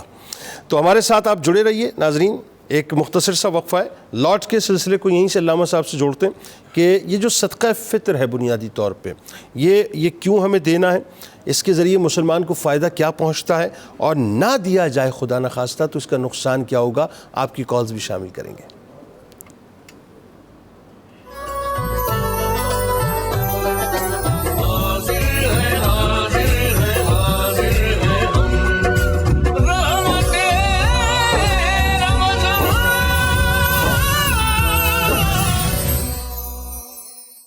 اچھا جی علامہ صاحب آئیے اب بات کرتے ہیں اس موضوع پہ. یہ بہت سے لوگ جو ہیں وہ صدقہ فطر کے حوالے سے مجھے لگتا ہے کہ شاید اللہ ماشاء اللہ لیکن غلطی کر جاتے ہیں. تو ایک تو یہ کہ صدقہ فطر کیا ہے, اس کی امپورٹنس کیا ہے, کیوں دیا جاتا ہے, اور اگین وہی بات اس کا فائدہ, اور اگر نہ دیا جائے تو نقصان کیا ہوگا, یہ ذرا پریسائزلی بتائیے. قبلہ ہم جس دین سے تعلق رکھتے ہیں اس کی خوبی ہے کہ اس کے ہر حکم میں امت کے لیے خوشی پوشیدہ ہے. ٹھیک. اسلام دراصل اپنے ماننے والوں کو خوش رکھنا چاہتا ہے, ان کے چہروں پر خوشیاں بکھیرنا چاہتا ہے. صدقہ فطر وہ چیز ہے کہ جس میں دونوں فریق کے لیے خوشی ہی خوشی ہے. صدقہ فطر جو ہے, فطر کہتے ہیں روزہ کھولنا یا روزہ نہ رکھنا, کیونکہ جب رمضان کے تمام روزے کوئی بھی مسلمان رکھ چکا ہوتا ہے تو اس کے بعد اسے افطار کا حکم ہے کہ اب وہ روزہ نہیں رکھے گا, عید کا دن آ چکا ہے. تو اب اس کے لیے 2 وجہوں سے صدقہ فطر لازم رکھا گیا ہے. پہلی وجہ یہ ہے کہ اس کے روزوں میں اگر کوئی کمی رہ گئی ہے, کوئی کوتاہی رہ گئی ہے, نفس امارہ کی وجہ سے کوئی خطائیں ایسی ہو گئی ہیں کہ جن کی وجہ سے روزہ تو نہیں ٹوٹتا لیکن روزے کے اندر مکروہ معاملہ شامل ہو جاتا ہے, اس سے کچھ بدنگاہی ہو گئی ہے, کوئی فحش بات زبان سے نکل گئی ہے, اس نے کوئی لغو بات کہہ دی ہے, تو اس کی وجہ سے روزے کی روحانیت میں جو ہے وہ کمی واقع ہو جاتی ہے۔ اسلام اتنا پیارا مذہب ہے کہ اب اس وجہ سے اسے دوبارہ روزہ رکھنے کا حکم نہیں دیا گیا ہے، بلکہ وہ صدقہ فطر ادا کر دے، اس کی وجہ سے اللہ رب العالمین اس کے روزے کی کمی کو دور فرما دے گا اور اس کے روزے کو کامل کر کے اپنی بارگاہ میں قبول فرمائے گا۔ سبحان اللہ۔ دوسری وجہ یہ ہے کہ جب وہ 30 یا 29 روزے رکھ چکا ہوتا ہے، اس کے بعد اسے مزدوری ملنے کا جو ہے وہ وقت ہوتا ہے، اللہ رب العالمین کی طرف سے اسے انعامات الہیہ ملنے کا موقع ہوتا ہے، تو وہ انعامات ملنے کی خوشی میں اسے اسلام نے کہا ہے کہ تجھے اللہ تعالیٰ نے خوشی عطا فرمائی ہے۔ جیسے مثال کے طور پر کوئی بھی بندہ کامیاب ہو جاتا ہے، کامیاب ہونے کے بعد وہ مٹھائیاں بانٹتا ہے، وہ چیزیں بانٹتا ہے، تو یہ تو ایسی کامیابی ہے کہ اب اسے رمضان کے بدلے جنت عطا کی جا رہی ہے۔ اللہ رب العالمین نے اس کے بدلے اپنی ملاقات کا وعدہ فرمایا ہے، اپنے دیدار کا وعدہ فرمایا ہے۔ تو اتنی ساری خوشیاں ملنے کے بعد اب اسلام یہ کہتا ہے کہ تم ان خوشیوں میں اپنے غریب، مساکین اور فقیر لوگوں کو بھی شامل کرو۔ اس وجہ سے صدقہ اس کے ذمہ رکھا گیا کہ اب عید کا دن ہے تو عید کی نماز ادا کرنے سے پہلے وہ روزوں کے درمیان بھی ایڈوانس میں بھی دے سکتا ہے، اور وہ عید سے پہلے تو لازمی ادا کرے غریبوں میں۔ یہاں ایک بات عرض کرنا چاہتا ہوں، بعض لوگ جو ہے نا وہ اشاروں پر کھڑے ہوئے جو پروفیشنل فقیر ہیں ان کو ہی صدقہ فطر دے کے اپنی ذمہ داری سے سبکدوش ہو جاتے ہیں۔ ایسا نہیں کرنا چاہیے، بلکہ جو سفید پوش لوگ ہیں، جو آپ کے رشتہ داروں کے اندر غریب اور فقیر لوگ ہیں، یتیم اور مسکین لوگ ہیں، اپنے صدقہ فطر پہلے اہتمام کے ساتھ ان تک پہنچائیے۔ اور یہاں یہ بات بھی عرض کرنا چاہوں، اس کی جو مقدار ہے وہ گندم کی مقدار وہ نصف سا ہے، جو تقریباً 2 کلو آٹا بنتا ہے، اس میں سے کچھ گرام کم۔ مطلب ابھی کوئی کیلکولیٹ تو کیا ہوگا کہ اس کی رقم کیا ہوگا؟ 2 کلو آٹا 300 روپے کا ہے تقریباً، اور پھر جو ہے وہ پورا سا ہے، یعنی 4 کلو ہے، اور اس کے علاوہ جو ہے کھجور ہے، کشمش ہے، پنیر ہے، یہ 4 کلو ہے۔ یعنی وہ آپ پھر ظاہر اپنی مالک جو آپ کی استطاعت ہے، جو حیثیت ہے، اسٹیٹس دیکھتے ہوئے آپ اس کو بڑھا کے دیں۔ اب آپ دیکھیں، اب آپ آٹے پہ آ کے نہ رک جائیں نا۔ اب یہ معاملہ میں حضرت علی المرتضیٰ شیر خدا کرم اللہ تعالیٰ وجہ الکریم کی بات سے یہاں پر اس بات کو اور واضح کرنا چاہتا ہوں۔ آپ بصرہ تشریف لے گئے، بصرہ گئے تو عید کا دن تھا، تو آپ نے کہا کہ جو تمہارے ذمے صدقہ فطر واجب تھا وہ تم ادا کر چکے ہو، تو اب اور بھی فقیروں کو دو تاکہ ان کی خوشیاں دوبالا ہو سکیں۔ اچھا، 2 چیزیں پریسائزلی، ایک تو وہ حدیث پاک بھی ہے نا کہ جو پہلے مطلب نماز سے پہلے ادا کر دیں وہ زکوٰۃ کے زمرے میں ہے، وہ کیا کیٹیگریز کیا ہیں اس کی؟ یہاں یہ دیکھیں، اگر وہ پہلے ادا کر دیا، علماء کا اس میں اختلاف ہے، پہلے ادا کر دیا تو آپ کا وہ صدقہ فطر ادا ہو گیا۔ اب اگر نماز ادا کر دی تو کئی علماء نے کہا بعد میں بھی اگر آپ کے ذمہ جو صدقہ فطر تھا ادا کرو گے تو وہ ادا ہو جائے گا۔ بعض نے کہا کہ وہ نفلی صدقے میں وہ شمار ہوگا، لیکن یہ کہ اس کا افضل اور بہترین وقت نماز کی ادائیگی سے پہلے ہے۔ اور یہاں کوشش یہ کریں کہ جس طرح دنیاوی امور میں آپ اپنے سٹیٹس کا خیال رکھتے ہیں، یہاں پر صدقہ فطر ادا کرنے میں بھی آپ اپنے سٹیٹس کا خیال رکھیں، یعنی کوشش کریں کھجور کی مقدار کے حساب سے اس میں بھی۔ اب اگر آپ حضور علیہ السلام کی پسندیدہ کھجور جو ہے وہ عجبہ کھجور ہے، اس کا ریٹ جو ہے وہ تقریباً 40 ریال بنتا ہے 1 کلو کا، تو وہ 4 کلو کے حساب سے آپ اس کا ریٹ نکالیں اور وہ آپ صدقہ کریں، اس میں آپ کے لیے زیادہ اجر و ثواب۔ اور یہ ہونا بھی یہ چاہیے اس میں پروفیسر صاحب کہ صدقہ فطر دیتے ہوئے جو ہے وہ نارملی مطلب ہم یہ غلطی کر جاتے ہیں کہ صاحب وہ آٹے کے ریٹ کتنے ہیں، اور وہ جو منیمم ہم نے کیلکولیٹ کیا، منیمم لیول پہ جا کے ہم جو ہے وہ صدقہ فطر دے دیتے ہیں، جبکہ اللہ تعالیٰ نے اگر ہمیں دیا ہے تو اس کا میکسیمم لیول پہ بلکہ اس سے بڑھ کے اور دینا چاہیے۔ اگین وہی بات کہ معاشرے کے اندر آپ کا پیسہ جب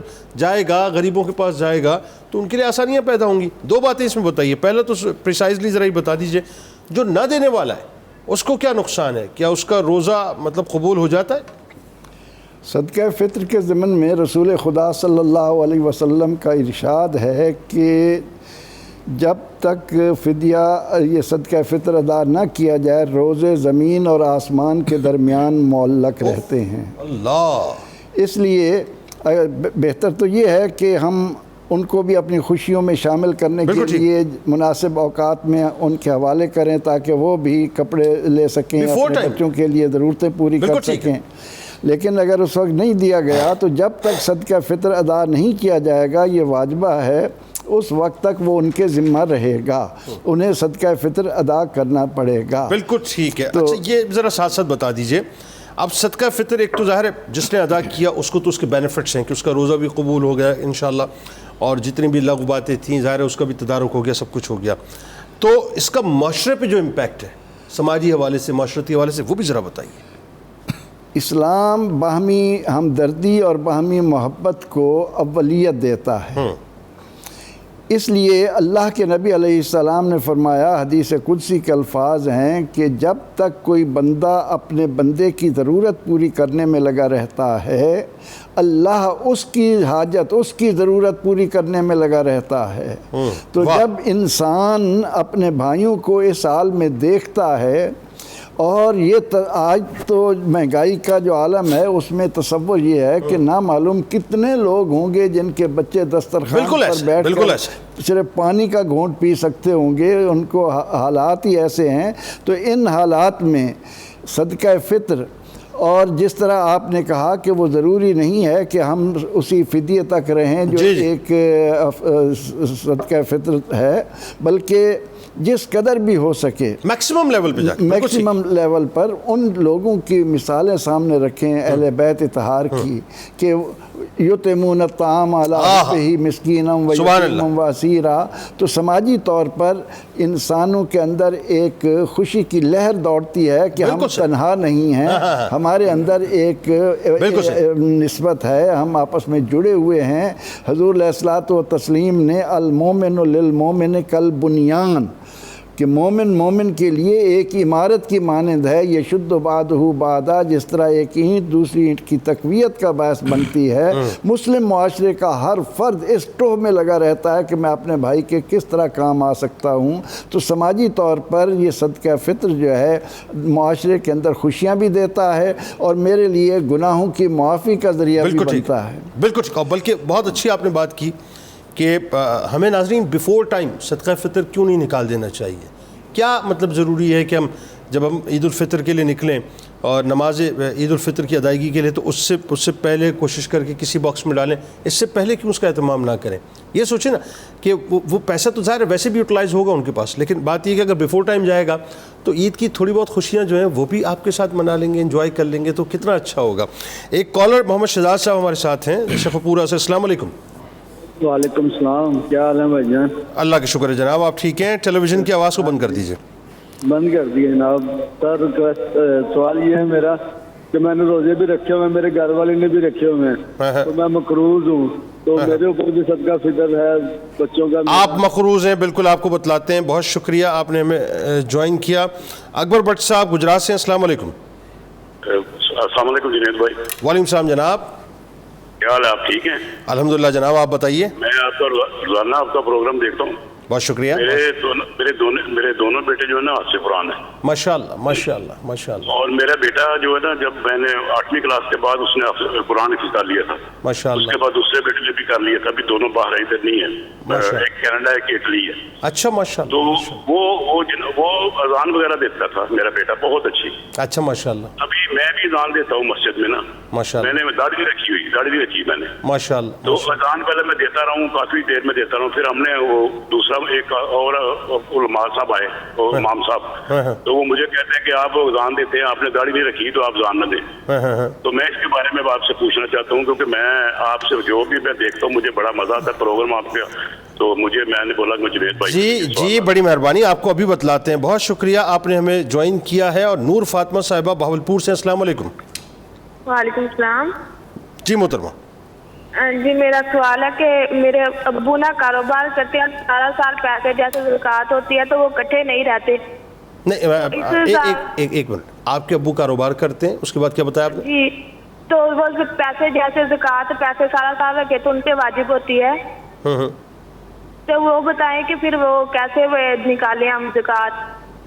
اچھا زکوٰۃ کاروبار کرتے ہیں، زکوٰۃ کیسے نکالنی ہے آپ کو بتلاتے ہیں۔ بہت شکریہ آپ نے ہمیں جوائن کیا۔ جی پروفیسر صاحب زکوٰۃ کے بارے میں ذرا بتلا دیجئے کہ کہ کاروبار ظاہر کرتے ہیں تو اس کا بہت پریسائزلی بتلا دیجئے کیسے نکالنی ہے. سب سے پہلی بات تو یہ ہے کہ اس بچی کا یہ احساس ہی اللہ تعالیٰ کو بڑا پسند ہے. جی ٹھیک ہے. اب یہ ہے کہ کاروبار کرتے ہوئے جب ہم نے کاروبار شروع کیا تو اس وقت ہم دیکھیں گے کہ ہمارے پاس اثاثہ کتنا ہے. ٹھیک ہے. اس کو نوٹ کر کے رکھ لیں گے. ٹھیک ہے. اب پورا سال گزرنے کے بعد ہولان ہال اس کو کہتے ہیں، تملیک ہے، ہولان ہال ہے، تو سال گزرا، اب اس کے اندر جتنا اضافہ ہوا ہے اس کو اگلے سال کے لیے شامل کریں گے. سال گزرنے پر اسی بنیادی اثاثے پر ہم 2.5% کے حساب سے زکوٰۃ ادا کرتے ہیں. ٹھیک. بغیر داڑھی کے اذان دے سکتے ہیں؟ جی اذان تو ایک الگ عمل ہے، اذان دی جا سکتی ہے، لیکن داڑھی رکھنا جو نبی کریم صلی اللہ علیہ وسلم کی سنت متواترہ اور 1,40,000 صحابہ ہی نہیں بلکہ 1,24,000 انبیاء کا بھی طریقہ رہا ہے. بالکل ٹھیک. تو اذان تو بہرحال ہو جائے گی، لیکن چونکہ ایک بنیادی مسئلہ ہے وہ یہ ہے کہ امام اسے بناؤ جو آپ کو زیادہ سے زیادہ نیکیاں لے کر دے، تو مؤذن بھی اسی کو بناؤ جو آپ کو زیادہ سے زیادہ نیکیاں لے کر دے. تو ظاہر ہے کہ داڑھی شریف ایک وہ عمل ہے جس کا 24 گھنٹے ثواب ہے، تو اس کی طرف ترغیب جو ہے وہ دینی چاہیے، لیکن اس کو مشروط کر کے منع کرنا جو ہے وہ مناسب نہیں ہے. اچھا، منع نہیں کرنا چاہیے، ترغیب دینی چاہیے، لیکن کسی کی دل آزاری ہے اس کا دل نہیں توڑنا چاہیے. کم از کم اس کو یہ اجازت دیں کہ وہ اس نیکی کے کام سے جڑا رہے. دل کو توڑنا نہیں بلکہ سنت کی طرف موڑنا چاہیے. بہت اچھی، بہت اچھا جملہ آپ نے استعمال کیا. مقروض ہیں کیا صدقہ فطر ان کے اوپر ہے؟ جی مقروض کی کیفیت دیکھی جائے گی کہ مقروض کیسے ہیں، کیونکہ مقروض تو ہو سکتا ہے ہمارے ملک کے سربراہ بھی ہوں جن کے بڑے بڑے انڈسٹری. تو سر میں اور آپ بھی 2.5 لاکھ روپے کا مقروض ہے، ہر آدمی 2.5 لاکھ روپے کا مقروض ہے. تو لیکن وہ جنرلی مقروض ہے، مطلب یہ کہ جنرلی مقروض ہے نا، وہ جنرلی مقروض ہیں، تو وہ ایک زکوٰۃ کی صورت میں ظاہر ہے کہ ان کو یہ اللہ تعالیٰ کی طرف سے رخصت ہے. لیکن اگر اس سے نیچے رقم ہو اور حاجات اصلیہ سے زائد موجود ہو، اس میں اس پہ صدقہ فطر واجب آئے گا.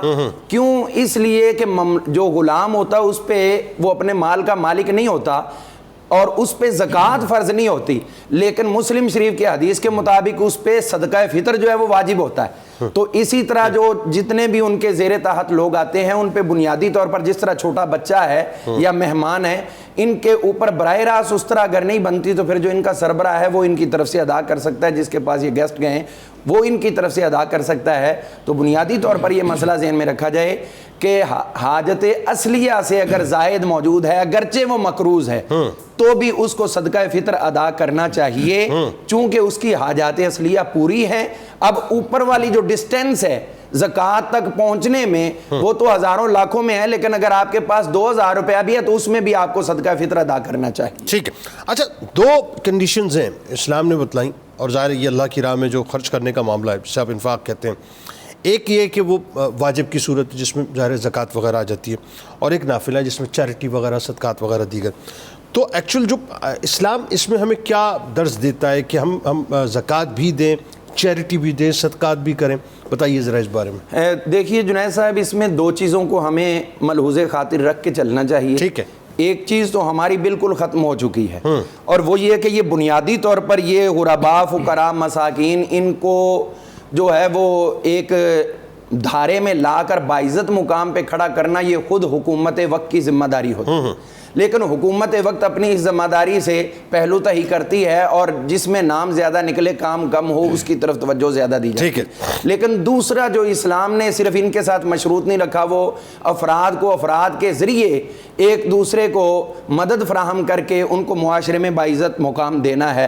تو ہم اسی پہ ہی بات کر رہے ہیں، اور وہ یہ ہے کہ جہاں تک صدقات کی بات ہے، اسلام نے لوگوں کے دلوں میں ایک شخص کی محبت کو ڈالنے کا بھی یہ طریقہ رکھا ہے. ان کے دل میں تمہارے خلاف کوئی رنجش نہ آنے پائے، کوئی غصہ نہ آنے پائے، اس کو بھی ختم کرنے کا یہ ایک طریقہ رکھا ہے. بلکہ آسانی کے لیے یوں سمجھ لیں کہ ایک پریشر کوکر ہے تو اس کے اندر جو سوراخ رکھا جاتا ہے کہ اس کی وہ ساری گیس خارج ہوتی رہے، اگر وہ بھی بند ہوگا تو وہ پھٹ جائے گا. تو جب ساری دولت چند لوگ اپنے اندر جمع کر لیں گے تو اب جو ہزاروں لوگ ہیں وہ ان کے دشمن بن سکتے ہیں اور پھر ان کو وہاں تک پہنچا جا سکتا ہے کہ جہاں شاید ان کے پاس اپنی جان بچانے کا بھی کچھ نہ رہے. تو ان میں دو اقسام کی جاتی ہیں. ایک واجب صورت میں ہے جو آپ نے اگر نہیں ادا کی تو آپ اللہ کے حضور جواب دے ہوں گے, گناہگار ہوں گے, وہ آپ کو بھگتنا پڑے گا. اس میں زکوٰۃ کو رکھا گیا, واقیموا الصلاۃ وآتوا الزکاۃ کہہ کر اللہ تعالیٰ نے حکم عطا فرمایا. اس میں صدقہ فطر کو رکھا گیا ہے جو زکوٰۃ اللہ نے فرض کی, اور مسلم شریف کی جو حدیث پاک ہے حضرت عبداللہ بن عمر رضی اللہ عنہما کی, اس میں یہ ہے ان رسول اللہ صلی اللہ تعالی علیہ وسلم فرض علیکم صدقۃ الفطر, کہ حضور نے تم پہ صدقہ فطر کو فرض کیا ہے. یعنی زکوٰۃ اللہ کا فرض اور صدقہ فطر حضور کا فرض. اور پھر اس کے ساتھ جو زمین کی پیداوار ہے ان میں عشر اور نصف عشر کی صورت میں بھی یہ رکھا گیا ہے. اور اس کے ساتھ ساتھ اگر کوئی چیز ہم از خود اپنے اوپر واجب کر لیں, کسی کی مدد کرنا منت کی صورت میں, تو بھی یہ واجب میں ہے, اور اس کے علاوہ باقی سب نافل ہے. اصل بات یہ ہے کہ ایک تو ظاہر ہے سب سے پہلے تو اللہ تبارک و تعالی ہمارا بھلا چاہتا ہے. اس ڈسٹریبیوشن سے ہمارا دنیا اور آخرت کا معاملہ جڑا ہوا ہے کہ اس میں ہمارے لیے بھلائی ہے. دوسرا یہ ہے کہ معاشرے کی اس میں بھلائی ہے. صباحت شاہ ہمارے ساتھ ہیں لاہور سے. السلام علیکم. وعلیکم السلام. سر میرا سوال جو ہے وہ زکوٰۃ کے حوالے سے ہے. فرمائیے. کہ میں نا کمیٹی اکٹھی کرتا ہوں, تقریباً اس کی رقم بن جاتی ہے 5 لاکھ کمیٹی. ٹھیک ہے. ہاں جی, اور وہ میرے ساتھ تقریباً وہ رقم 5 لاکھ 1 مہینے تک رہتی ہے. تو کیا میں اس پہ بھی زکوٰۃ دوں گا؟ آپ نے کمیٹی جو ہے وہ اپنے پاس آپ کمیٹی کو ایگزیکیوٹ کرتے ہیں اور ممبرز آپ کے پاس ہیں؟ جی جی, میں اکٹھی کرتا ہوں اور 1 مہینے بعد ہی جس کی بھی بنتی ہے. ہاں ٹھیک ہے, وہ جو طریقہ ہوتا ہے بالکل صحیح ہے کہ آپ بنیادی طور پہ BC اپنے پاس جمع کرتے ہیں اور پھر اس کے بعد جو جس کی کھل جاتی ہے اس کو آپ 1 مہینے کے اندر دیتے ہیں. ٹھیک ہے, بالکل آپ کو بتاتے ہیں. بہت شکریہ آپ نے ہمیں جوائن کیا. اچھا جی, رابعہ صاحبہ لاہور سے ہمارے ساتھ ہیں. السلام علیکم. وعلیکم السلام. جی محترمہ. نعت سنانا چاہتی ہوں میں. نعت سنانا چاہتی ہیں؟ اچھا, بات ہے کہ نعت سننے کا وقت تو چونکہ ویسے نہیں نکل پائے گا, لیکن اب آپ نے کال کی ہے تو 2 مصرے پلیز سنا دیجیے. او بن گئی گل غریبا دی تے سر مسکینہ کجے, اچھا سب دی جھولی بھری خدا نے سارے منگتے رجے, گلیاں تے بازار محلے جھڑیاں دے نل سجے, سونا آیا تے فاروقی ہے ہو نارے وجے. بہت شکریہ, بڑی مہربانی, جزاک اللہ.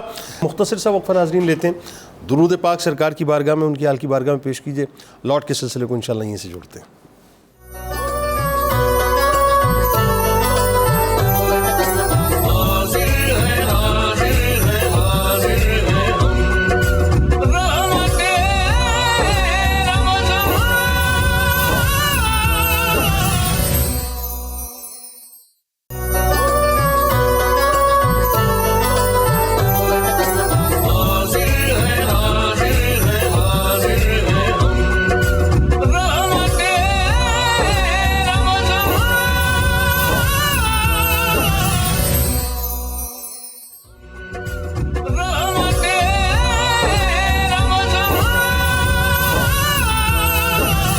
جناب ایک بار پھر آپ کو خوش آمدید. اور بات ہو رہی ہے کہ اگر خدا نہ خواستہ روزے چھوڑ دیے یا کسی وجہ سے چھوٹ گئے تو اس کا فدیہ کیا بنتا ہے یا اس کا کفارہ کیا بنے گا. اور ساتھ ساتھ یہ جو صدقہ فطر ہے ناظرین, یہ بہت امپورٹنٹ معاملہ ہے, اس کو بھی ذرا توجہ سے سمجھ لیجیے. آپ کی کالز بھی شامل کر رہے ہیں, آپ کہیں بھی کسی بھی جگہ بستے ہوں بس ایک ٹیلی فون کال کریں اور ہمارے اسکالر سے گفتگو کریں.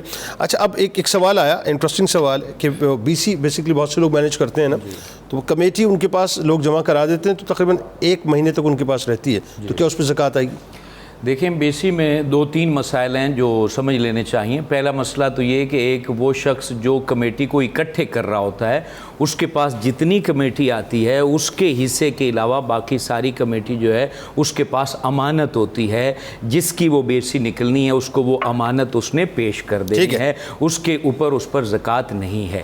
دوسرے 2 عام مسئلے, پہلا یہ کہ ایک بندے کی بیسی ایڈوانس نکل آتی ہے, پہلے نکل آتی ہے اور سال بھر اس نے بیسی دینی ہوتی ہے, تو وہ رقم اس کے ذمہ قرض ہے جو وہ آہستہ آہستہ اس کو واپس پھیرتا ہے. اس میں جتنا حصہ وہ ادا کر چکا ہوتا ہے ہولان ہول یعنی سال کمپلیٹ ہونے پر اگر وہ رقم اس کے پاس ہوتی ہے تو اس پر اس پہ زکوٰۃ دینی واجب ہوگی. اور ایک شخص ایسا ہے کہ وہ کمیٹیاں تو دے رہا ہے لیکن اس کی کمیٹی لاسٹ میں نکلتی ہے تو اس کی وہ کمیٹی ان کے ذمے قرض ہوتی ہے دوسرے افراد کے پاس جو اسے بعد میں لاسٹ میں ملتی ہے, تو اس کی جو زکوٰۃ ہے وہ یعنی کہ وہ دے گا. قرض کی زکوٰۃ جو قرض خواہ کے ذمے ہوتی ہے اس میں اسلام نے یہ اجازت دی ہے کہ چاہے تو وہ ساتھ ساتھ ادا کرتا رہے ہر سال, اور چاہے تو جب اس کو وہ قرض واپس کیا جائے اس وقت جتنے سال وہ قرض دوسرے فرد کے پاس رہا اس کی وہ زکوٰۃ ادا کرے گا. یہاں میں ایک عام بات بھی عرض کرنا چاہتا ہوں,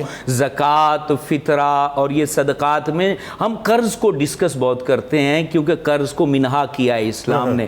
یہاں ایک اہم بات عرض کرنا چاہتا ہوں, وہ منہا اس لیے کیا ہے کہ مقروض سب سے پہلے اپنا قرض ادا کرے. اب کیا ہوتا ہے زکوٰۃ کی چھوٹ میں تو قرض بول رہے ہوتے ہیں لیکن قرض خواہ ان کے پیچھے بھاگ رہے ہوتے ہیں, ان کو قرض نہیں دیتے. تو اسلام میں اللہ نے اپنا حق انہیں اس لیے چھوڑا ہے کہ وہ بندوں کا حق ادا کریں.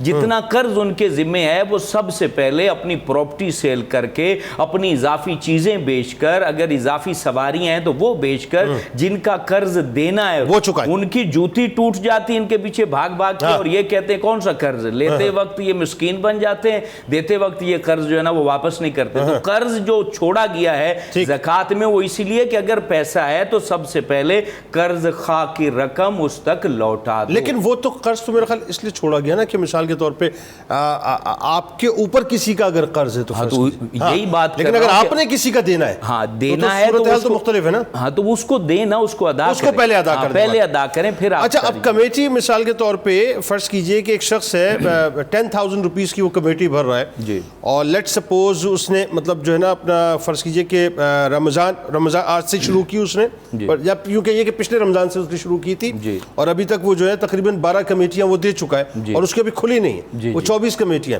تو وہ جو 1,20,000 روپے کمیٹی والے کے پاس جمع ہو گیا ہے, کیا اس پر وہ زکوٰۃ اس پر زکوٰۃ وہ دے گا؟ وہ اسی کی رقم ہے جو ان کے پاس بطور قرض یا امانت پڑی ہے, جو اپنے وقت پر اس کو مل جائے گی, اس کو زکوٰۃ کی ڈیٹیل میں شامل کرے گا اور اس کی زکوٰۃ ادا کرے گا. اچھا یہ جو ہمارے یہاں بہت سے لوگ اب بھی شاید اس بات کو نہیں سمجھ پاتے, اور موسٹلی مطلب اس میں کیسز میں دیکھا گیا ہے کہ لوگ اس بات کو بڑا فار گرانٹیڈ لیتے ہیں, اور آج کل تو ظاہر ہے چونکہ مال کا ہوکا بہت بڑھ گیا ہے, ہائے مال ہائے مال ہائے مال ہر طرف, تو اللہ کی راہ میں خرچ کرنا, زکوٰۃ دینا, چیریٹی نہ کرنا, مطلب یہ ساری چیزیں جو ہیں اگر پیسہ اپنے پاس اسٹک کر لیا ہے تو اس کے نقصانات کیا ہیں؟ مطلب میں بات کر رہا ہوں جو اس کی وعیدیں خاص طور پر, اس پہ ذرا گفتگو کی. دیکھیں سب سے بڑا نقصان یہ ہے کہ بندہ اللہ رب العالمین کے بڑے بڑے انعامات کو پانے سے محروم رہ جاتا ہے. اللہ کریم نے واضح طور پر قرآن میں کہا ہے وَلَا يَحْسَبَنَّ الَّذِينَ يَبْخَلُونَ مَا آتَاهُمُ اللَّهُ مِنْ فَضْلِهِ هُوَ خَيْرًا لَهُمْ, کہ یہ لوگ جو گمان کر رہے ہیں کہ رب نے جو ان کو فضل دیا تھا, ان کو نوازا تھا, اس میں یہ بخل کرتے ہوئے مال کو جو ہے نا اپنے پاس جمع کر کے یہ سوچ رہے ہیں کہ ہوا خیر لہم, ان کے لیے یہ بہتر ہوگا, بل ہوا شر لہم, قرآن نے کہا نہیں بلکہ یہ ان کے لیے شر ہے, ان کے لیے باعث وبال ہے. قرآن مجید فرقان حمید میں دوسرے مقام پر اللہ کریم نے ارشاد فرمایا کہ اللہ کی راہ میں خرچ کرو, ولا تلقوا بایدیکم الی التہلکہ, اور کہیں خرچ نہ کر کے اپنے ہاتھوں سے خود کو ہلاکت میں مت ڈالو. دوسرے مقام پر اللہ کریم نے ارشاد فرمایا ما لکم اللہ تنفقوا فی سبیل اللہ, تمہیں کیا ہو گیا ہے, تم اللہ کی راہ میں خرچ کیوں نہیں کرتے ہو. للہ میراث السماوات والارض, یہ جو کچھ تمہارے پاس ہے زمین و آسمان کی ہر چیز تو اس کا مالک تو اللہ ہے, تم تو مر جاؤ گے اس کے بعد یہ چیزیں آگے شفٹ ہو جائیں گی, کیوں نہیں خرچ کر رہے ہو. تو یہ چیز جو ہے انسان کو بخیل بنا دیتی ہے اور سخی سے دور کر دیتی ہے. اور سخاوت اتنا بڑا انعام ہے کہ اللہ تعالیٰ کے نبی نے کہا کہ سخاوت جنت کا درخت ہے, جس نے خرچ کیا اس نے اس کی ٹہنی کو پکڑ لیا اور وہ جنت میں پہنچ جاتا ہے. اور بخل جو ہے وہ جہنم کی آگ کا درخت ہے, جس نے بخل کیا اس نے اس کی ٹہنی کو پکڑ لیا اور جہنم میں جاتا ہے. تو خرچ نہ کرنا اس کی بڑی وعید یہی ہوتی ہے کہ مال کی برکت سے محروم, جسمانی صحت سے محروم, اولاد سے فائدے سے محروم, بہت ساری چیزوں سے بندہ محروم کر دیا. اور آخرت میں یقین وہی بات کہ وہ گنجے صاحب کی طرح مسلط بھی کیا جائے گا, مال داغا بھی جائے گا, یعنی پیٹھ پہ بھی داغا جائے گا, سینے پہ داغا, کمر پہ داغا جائے گا. اچھا اب سر ایک بات بتائیے کہ ایک بڑا ریلیونٹ سوال اس اعتبار سے، بہت سے لوگوں کے روزے، جیسے ابھی خاتون کہہ رہی تھیں، ایسے بہت سے لوگ ہوتے ہیں مجبوری کے تحت وہ روزے نہیں رکھ پاتے. اچھا اس میں بھی ایک کیٹیگری ان لوگوں کی ہے جو جان بوجھ کے نہیں رکھتے. بہت سے لوگوں کو دیکھا صاحب کہ ٹھیک ہے رکھ لیں گے کوئی مسئلہ نہیں ہے، مطلب پورے دن کھا پی رہے ہیں، سگریٹ پی رہے ہیں، پانی پی رہے ہیں، کھانا پینا کر رہے ہیں، سب کچھ کر رہے ہیں وہ، اور دن دناتے ہوئے یعنی فکر ہی نہیں ہے اس بات کی، اللہ رسول کو خوف ہی نہیں ہے. اور یہ صرف مردوں کی بات نہیں، خواتین میں بھی اب یہ مرض بہت بڑھتا جا رہا ہے روزے نہ رکھنے کا. وہ انٹرمیٹنٹ فاسٹنگ جو ہے وہ یورپ کے کہنے پہ، مغرب کے کہنے پہ کر لیں گے، 16 گھنٹے کی، 15 گھنٹے کی، 14 گھنٹے کی، فرض ادا نہیں کریں گے. اس صورت پہلے تو بتائیے جو لوگ جان بوجھ کے چھوڑ رہے ہیں ان کے لیے کیا معاملہ ہے؟ اللہ رب العزت نے روزے کو اسلام کی بنیادی ارکان میں رکھا ہے. ٹھیک. بنی الاسلام علی خمس، اسلام کی بنیاد 5 چیزوں پر رکھی گئی ہے. کلمہ طیبہ ہے، نماز ہے، زکوٰۃ ہے، روزہ ہے اور حج ہے. اب ایک آدمی صاحب ہمت ہے، صحت رکھتا ہے، عاقل ہے، بالغ ہے، مقیم ہے، اور پھر روزہ نہیں رکھ رہا تو وہ رب تعالیٰ کے حکم کی نافرمانی کرتے ہوئے اپنے آپ کو، جس طرح کہ ایک آدمی جب ایک نماز ترک کرتا ہے تو جہنم کے دروازے پر اس کا نام لکھ دیا جاتا ہے کہ اس کو اس جہنم میں سزا دی جائے گی. اسی طرح سے روزہ جس پر فرض ہے اور وہ اس کا مذاق اڑاتا ہے، اس کو اہمیت نہیں دیتا، روزہ نہیں رکھتا، تو وہ یقیناً اپنے آپ کو ان اعمال سے وابستہ کر رہا ہے جو جہنم میں لے جانے والے ہیں. قیامت کے دن یقیناً اس سے باز پرس ہوگی. مطلب کوئی نعم البدل تو اس کا نہیں، کوئی نعم البدل نہیں ہے. ایک روزہ جان بوجھ کے مس کر دیا. حضور علیہ السلام فرماتے ہیں کہ رمضان کا روزہ تو اتنی اہمیت، شاید وہی بھی ہے نا کہ پوری عمر پھر وہ روزے رکھے تو اس کا اجر نہیں ملتا، اجر نہیں ملتا. اچھا اگر فرض کیجئے کہ کسی سے مجبوری میں روزے چھوٹ گئے یا غیر دانستگی میں چھوٹ گئے تو اس کا کوئی فدیہ کفارہ وغیرہ وہ کیا ہے، ذرا اس کے بارے میں بتائیں. فدیہ کفارہ اس وقت ہوگا جب اس میں قضا کرنے کی ہمت نہ ہو. مثال کے طور پر ایک شیخ فانی ہے، عمر کے اس حصے میں آ چکا ہے کہ اب اس نے بڑھاپے میں کمزوری کی طرف جانا ہے، اس سے روزہ نہیں رکھا جا سکتا، اس کے لیے تو فدیہ ہے. لیکن ایک آدمی ہے، مثال کے طور پر ہم کہتے ہیں کہ جی کچھ بیماریاں ہیں، شوگر ہے، بلڈ پریشر ہے، اس کی وجہ سے، لیکن اگر وہ مرض ایسا ہے کہ کبھی اس میں افاقہ ہوتا ہے اور کبھی وہ مرض آ جاتا ہے تو افاقے کے دوران اس کو روزہ رکھنا پڑے گا. ٹھیک ہے. اور اگر روزے ادا نہیں کر سکا اور بعد میں صحت یاب ہوا ہے تو صحت یاب ہونے کی صورت میں پہلی شرط یہی ہوگی کہ وہ روزے کی قضا کرے. ٹھیک ہے. اور اسی طرح سے اگر کوئی آدمی روزہ رکھ کر جان بوجھ کر چھوڑے گا تو اس کے لیے کفارہ بھی ہے، قضا بھی ہے. ٹھیک ہے. لیکن ایک آدمی ہے کہ اس نے روزہ رکھا ہے، ٹھیک ہے، اور یاد نہیں رہا، بھول کر کھا پی رہا ہے، اس کو مت روکا جائے. اور خود جب اس کو یاد آئے اس وقت وہ باز رہے تو اس پر نہ اس روزے کی قضا ہے نہ اس کا کوئی فدیہ ہے. غلطی سے، اگر غلطی سے بھول کر، کیونکہ لیکن جان بوجھ کے نہیں. رفع عن امتی الخطا والنسیان، آقا علیہ السلام نے ایک یہ رعایت دی ہے. لیکن جو آدمی نیتاً آدمی کر رہا ہے، ایک آدمی روزہ رکھ کر اس کو توڑ دیتا ہے تو اس پر کفارہ بھی ہوگا، قضا بھی ہوگی. اچھا، روزہ بھی رکھے، وہ کیا ہوگا؟ 2 مہینے مسلسل روزے رکھنے ہوں گے. اوہو، یعنی جان بوجھ کے، جان بوجھ کر 2 مہینے کنٹینیوس. اور لیٹ سپوز اگر اس میں سے کوئی ڈے مس ہو جاتا ہے تو پھر اس کو دوبارہ اس گنتی کو پورا کرنا پڑے گا. کس طرح سے پورا کرنا پڑے گا؟ پھر وہ شمار کرے گا یعنی متتابعین، مطلب ویری فرسٹ روزے سے. جی، ویری فرسٹ روزے سے، مطلب بیچ میں گیپ نہیں آنا چاہیے، کنٹینیوسلی 60 روزے سزا اسلام نے. اور اگر کوئی روزے نہیں رکھ سکتا تو اس کے لیے ہے کہ وہ 60 مسکینوں کو کھانا کھلائے گا، اور وہ کھانا جو ہے وہ جس طرح روزے کا فدیہ ہے اس کے برابر ایک روزے کا اس کو مسکینوں کو کھانا دینا ہوگا یا ان کو اس کی رقم دینی ہوگی. یعنی اس کی کمپنسیشن یہ ہے جی، اس صورت میں وہ ادا ہوگی. یعنی روزہ بھی رکھے گا اور کفارہ بھی دے گا. دونوں چیزیں کرے گا. دونوں چیزیں کرنی پڑیں گی. روزہ رکھنا ہوگا اور اس کے ساتھ اس کو یہ بالکل ٹھیک، کلیئر. سر ایک بات جو بڑی دلچسپ ہے اس اعتبار سے، اور وہ روح کو بڑی چھوتی بھی ہے ہمیشہ، کہ رمضان میں اللہ تبارک و تعالیٰ جو ہے وہ ظاہر برکتوں کا زیادہ نزول فرماتا ہے. پھر وہی بات ہے کہ ایک نفل جو ہے فرض کے برابر، فرض جو 70 گنا ہو جاتا ہے. تو یہ جو رمضان میں صدقات و خیرات کا تصور ہے، وہی اگین وہی بات، اب ہم اس سیکٹر کی بات کر رہے ہیں جو کہ دیتے ہیں، صدقات دیتے ہیں، خیرات کرتے ہیں. یعنی اس کے جو فوائد ہیں بنیادی طور پہ ان لوگوں کو موٹیویٹ کیجئے کہ جو لوگ رمضان کو مس کرتے ہیں اس حوالے سے کہ رمضان میں ان کو مزید بدرجہ اولا، ویسے تو ظاہر ہے پورے سال کرنا چاہیے، رمضان ہی کو مختص نہیں کرنا چاہیے، لیکن رمضان میں ذرا ان کی موٹیویشن کے لیے کہ اللہ تعالیٰ کتنے انعامات سے ان کو نوازتا ہے۔ اس کو جو لوگ مس کرتے ہیں، میرا خیال ہے کہ علامہ اقبال کا ایک شعر اس پہ بہت ہی صادق آتا ہے۔ آپ فرماتے ہیں کہ موسم اچھا پانی وافر، مٹی بھی زرخیز ہے، جس نے اپنا کھیت نہ سینچا وہ کیسا دہقان۔ اللہ نے اتنا موسم اچھا رمضان المبارک کی صورت میں عطا کر دیا، مٹی زرخیز ہے کہ پورا ماحول بھی عطا کر دیا، اور اس کے ساتھ ساتھ سب سے بڑھ کے اللہ نے آپ کو طاقت بھی عطا کر دی ہے۔ اب بھی آپ اپنی آخرت کی کھیتی کو آباد نہیں کرتے تو پھر آپ کیسے مسلمان ہیں؟ تو یہاں پر ہم یہ دیکھتے ہیں کہ خود رحمت عالم صلی اللہ تعالیٰ علیہ وآلہ وسلم اس چیز پر بذات خود بدرجہ اتم عمل فرمایا کرتے تھے۔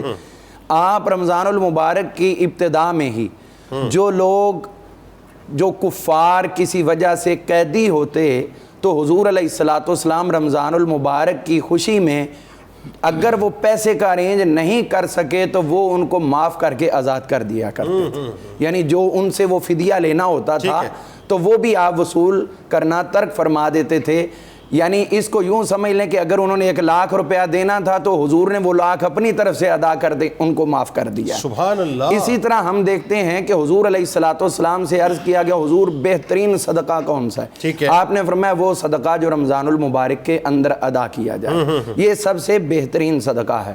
اب حضور علیہ الصلوۃ والسلام کی اپنی ذات والا تبارک کا جو عمل مبارک تھا تو صحابہ کرام سے 2 روایات جو ہیں وہ مروی ہیں۔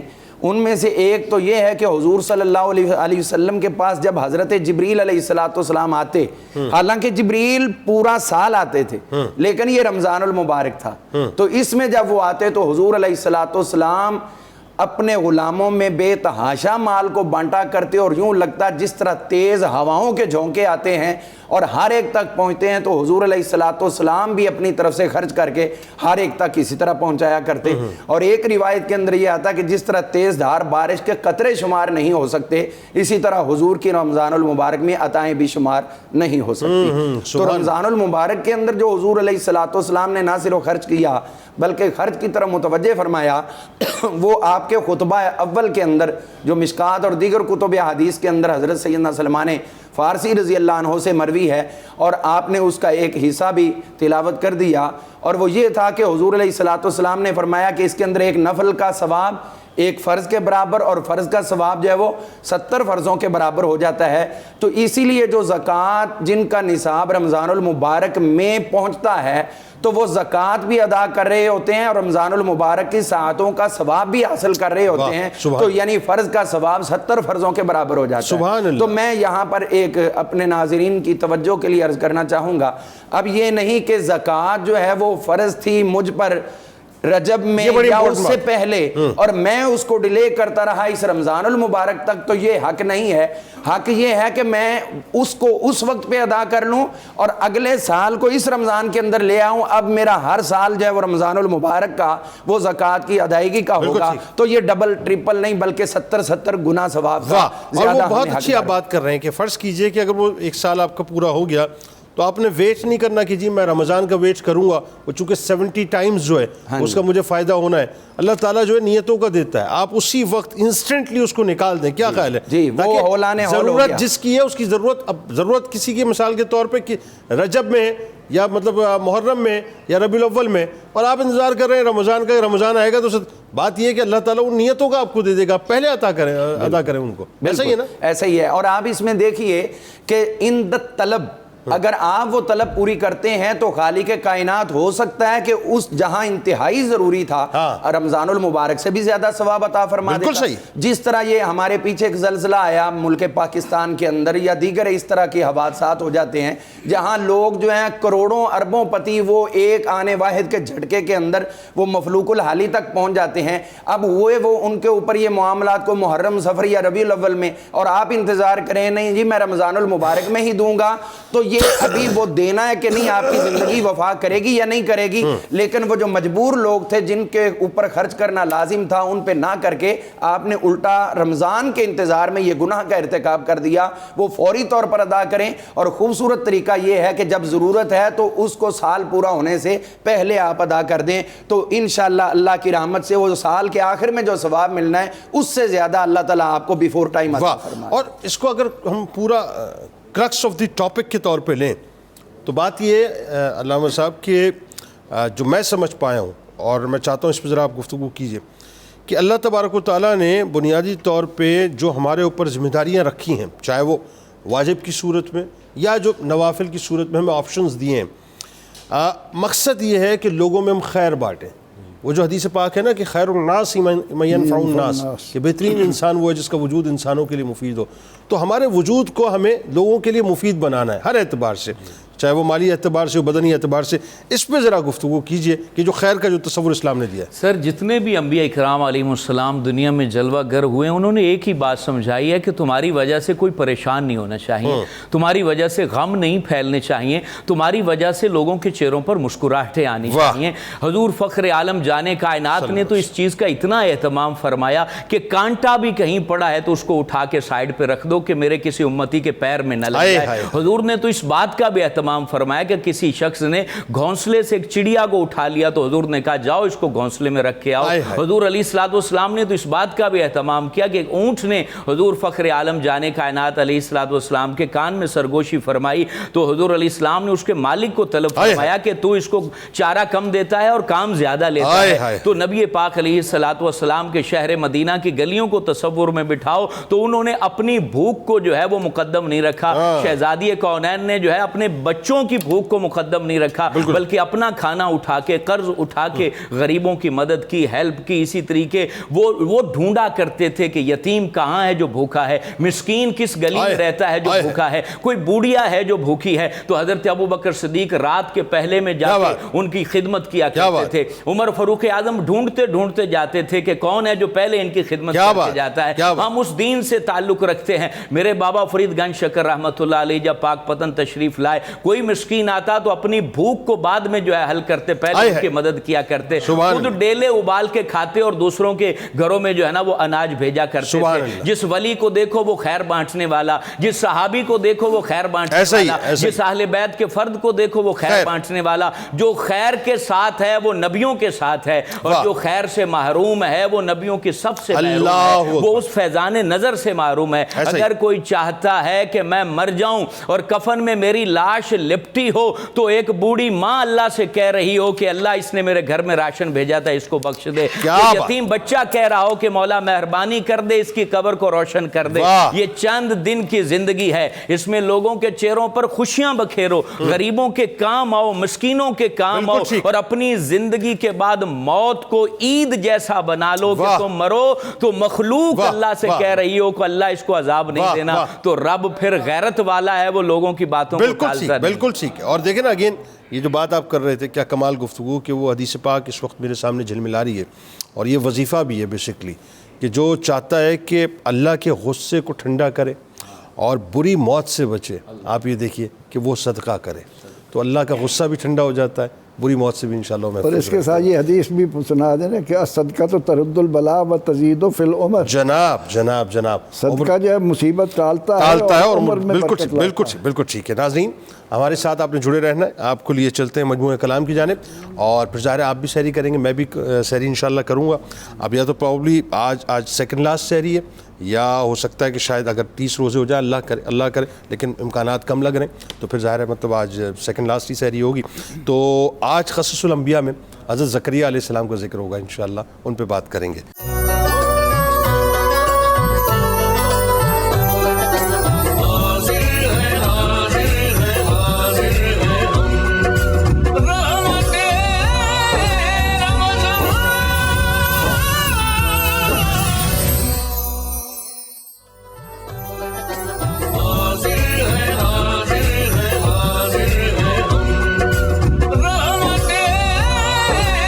جناب ایک بار پھر آپ کو خوش آمدید۔ رحمت رمضان کی خصوصی براہ راست نشریات میں قصص الانبیاء کا موقع، اور آج ذکر ہوگا حضرت زکریا علیہ السلام کا۔ ناظرین کرام، حضرت زکریا علیہ السلام اللہ تبارک و تعالیٰ کے بے حد برگزیدہ نبی ہیں، اور حضرت یحییٰ علیہ السلام کے والد اور حضرت مریم سلام اللہ علیہا کے خالو ہیں۔ آپ علیہ السلام نے حضرت مریم سلام اللہ علیہا کی کفالت بھی کی، ان کی پرورش بھی فرمائی، اور آپ جانتے ہیں کہ یہ روایتیں ہمیں بتلاتی ہیں اور قرآن پاک میں اس بات کا پورا تذکرہ ہے کہ ان کے پاس بے موسمی پھلوں کو دیکھ کر، یعنی اس کی آمد دیکھ کے بارگاہ الہی میں باقاعدہ آپ نے اولاد کے لیے دعا مانگی، جو کہ قبول بھی ہوئی، اور آپ علیہ السلام کو اللہ تبارک و تعالیٰ نے حضرت یحییٰ علیہ السلام کی صورت میں عظیم فرزند عطا فرمائے۔ یہودیوں نے ناظرین سازش کر کے آپ علیہ السلام کو قتل کر دیا، یعنی آپ کو شہید کر دیا۔ یہاں میں ایک بات عرض کرنا چاہتا ہوں، آپ کو پتہ ہے کہ یہ جو یہودی ہیں، ان کا خاص طور پہ یہ جو بنی اسرائیلی ہیں، انہوں نے بڑا ظلم کیا۔ ایک تو یہ کہ یہ اللہ کی انتہائی ناشکر گزاری کیا کرتے تھے۔ اللہ تبارک و تعالیٰ نے ان پر بے انتہا انعامات کی بارش کی، بے انتہا اکرامات کی بارش کی۔ اللہ تبارک و تعالیٰ نے کئی مرتبہ ان کی توبہ کو قبول کیا، یہاں تک کہ آسمان سے ان کے لیے دسترخوان بھی اترا، من و سلوہ اترا، لیکن اس کے باوجود بھی یہ اپنی ڈھٹائی پہ قائم رہتے تھے۔ یہاں تک ہوا ناظرین، یہاں تک ہوا کہ انہوں نے اپنے ہی انبیاء کو شہید کر دیا۔ اللہ تبارک و تعالیٰ نے قرآن مجید میں جن انبیاء کرام علیہ السلام کے سبق آموز واقعات کا ذکر کیا ہے، ان میں سے ایک حضرت زکریا علیہ السلام بھی ہیں، جن کا ذکر اللہ تعالیٰ نے قرآن مجید کی سورۃ الانعام کی آیت نمبر 85 اور 86 میں یوں فرمایا ہے، اور زکریا اور یحییٰ اور عیسیٰ اور الیاس علیہ السلام کو بھی ہدایت بخشی، یہ سب نیکوکار، قربت اور حضوری والے لوگ تھے، اور اسماعیل اور یسع اور یونس اور لوط علیہ السلام کو بھی ہدایت کے شرف سے فیضیاب کیا گیا، اور ہم نے ان سب کو اپنے زمانے کے تمام جہان والوں پر فضیلت بخشی۔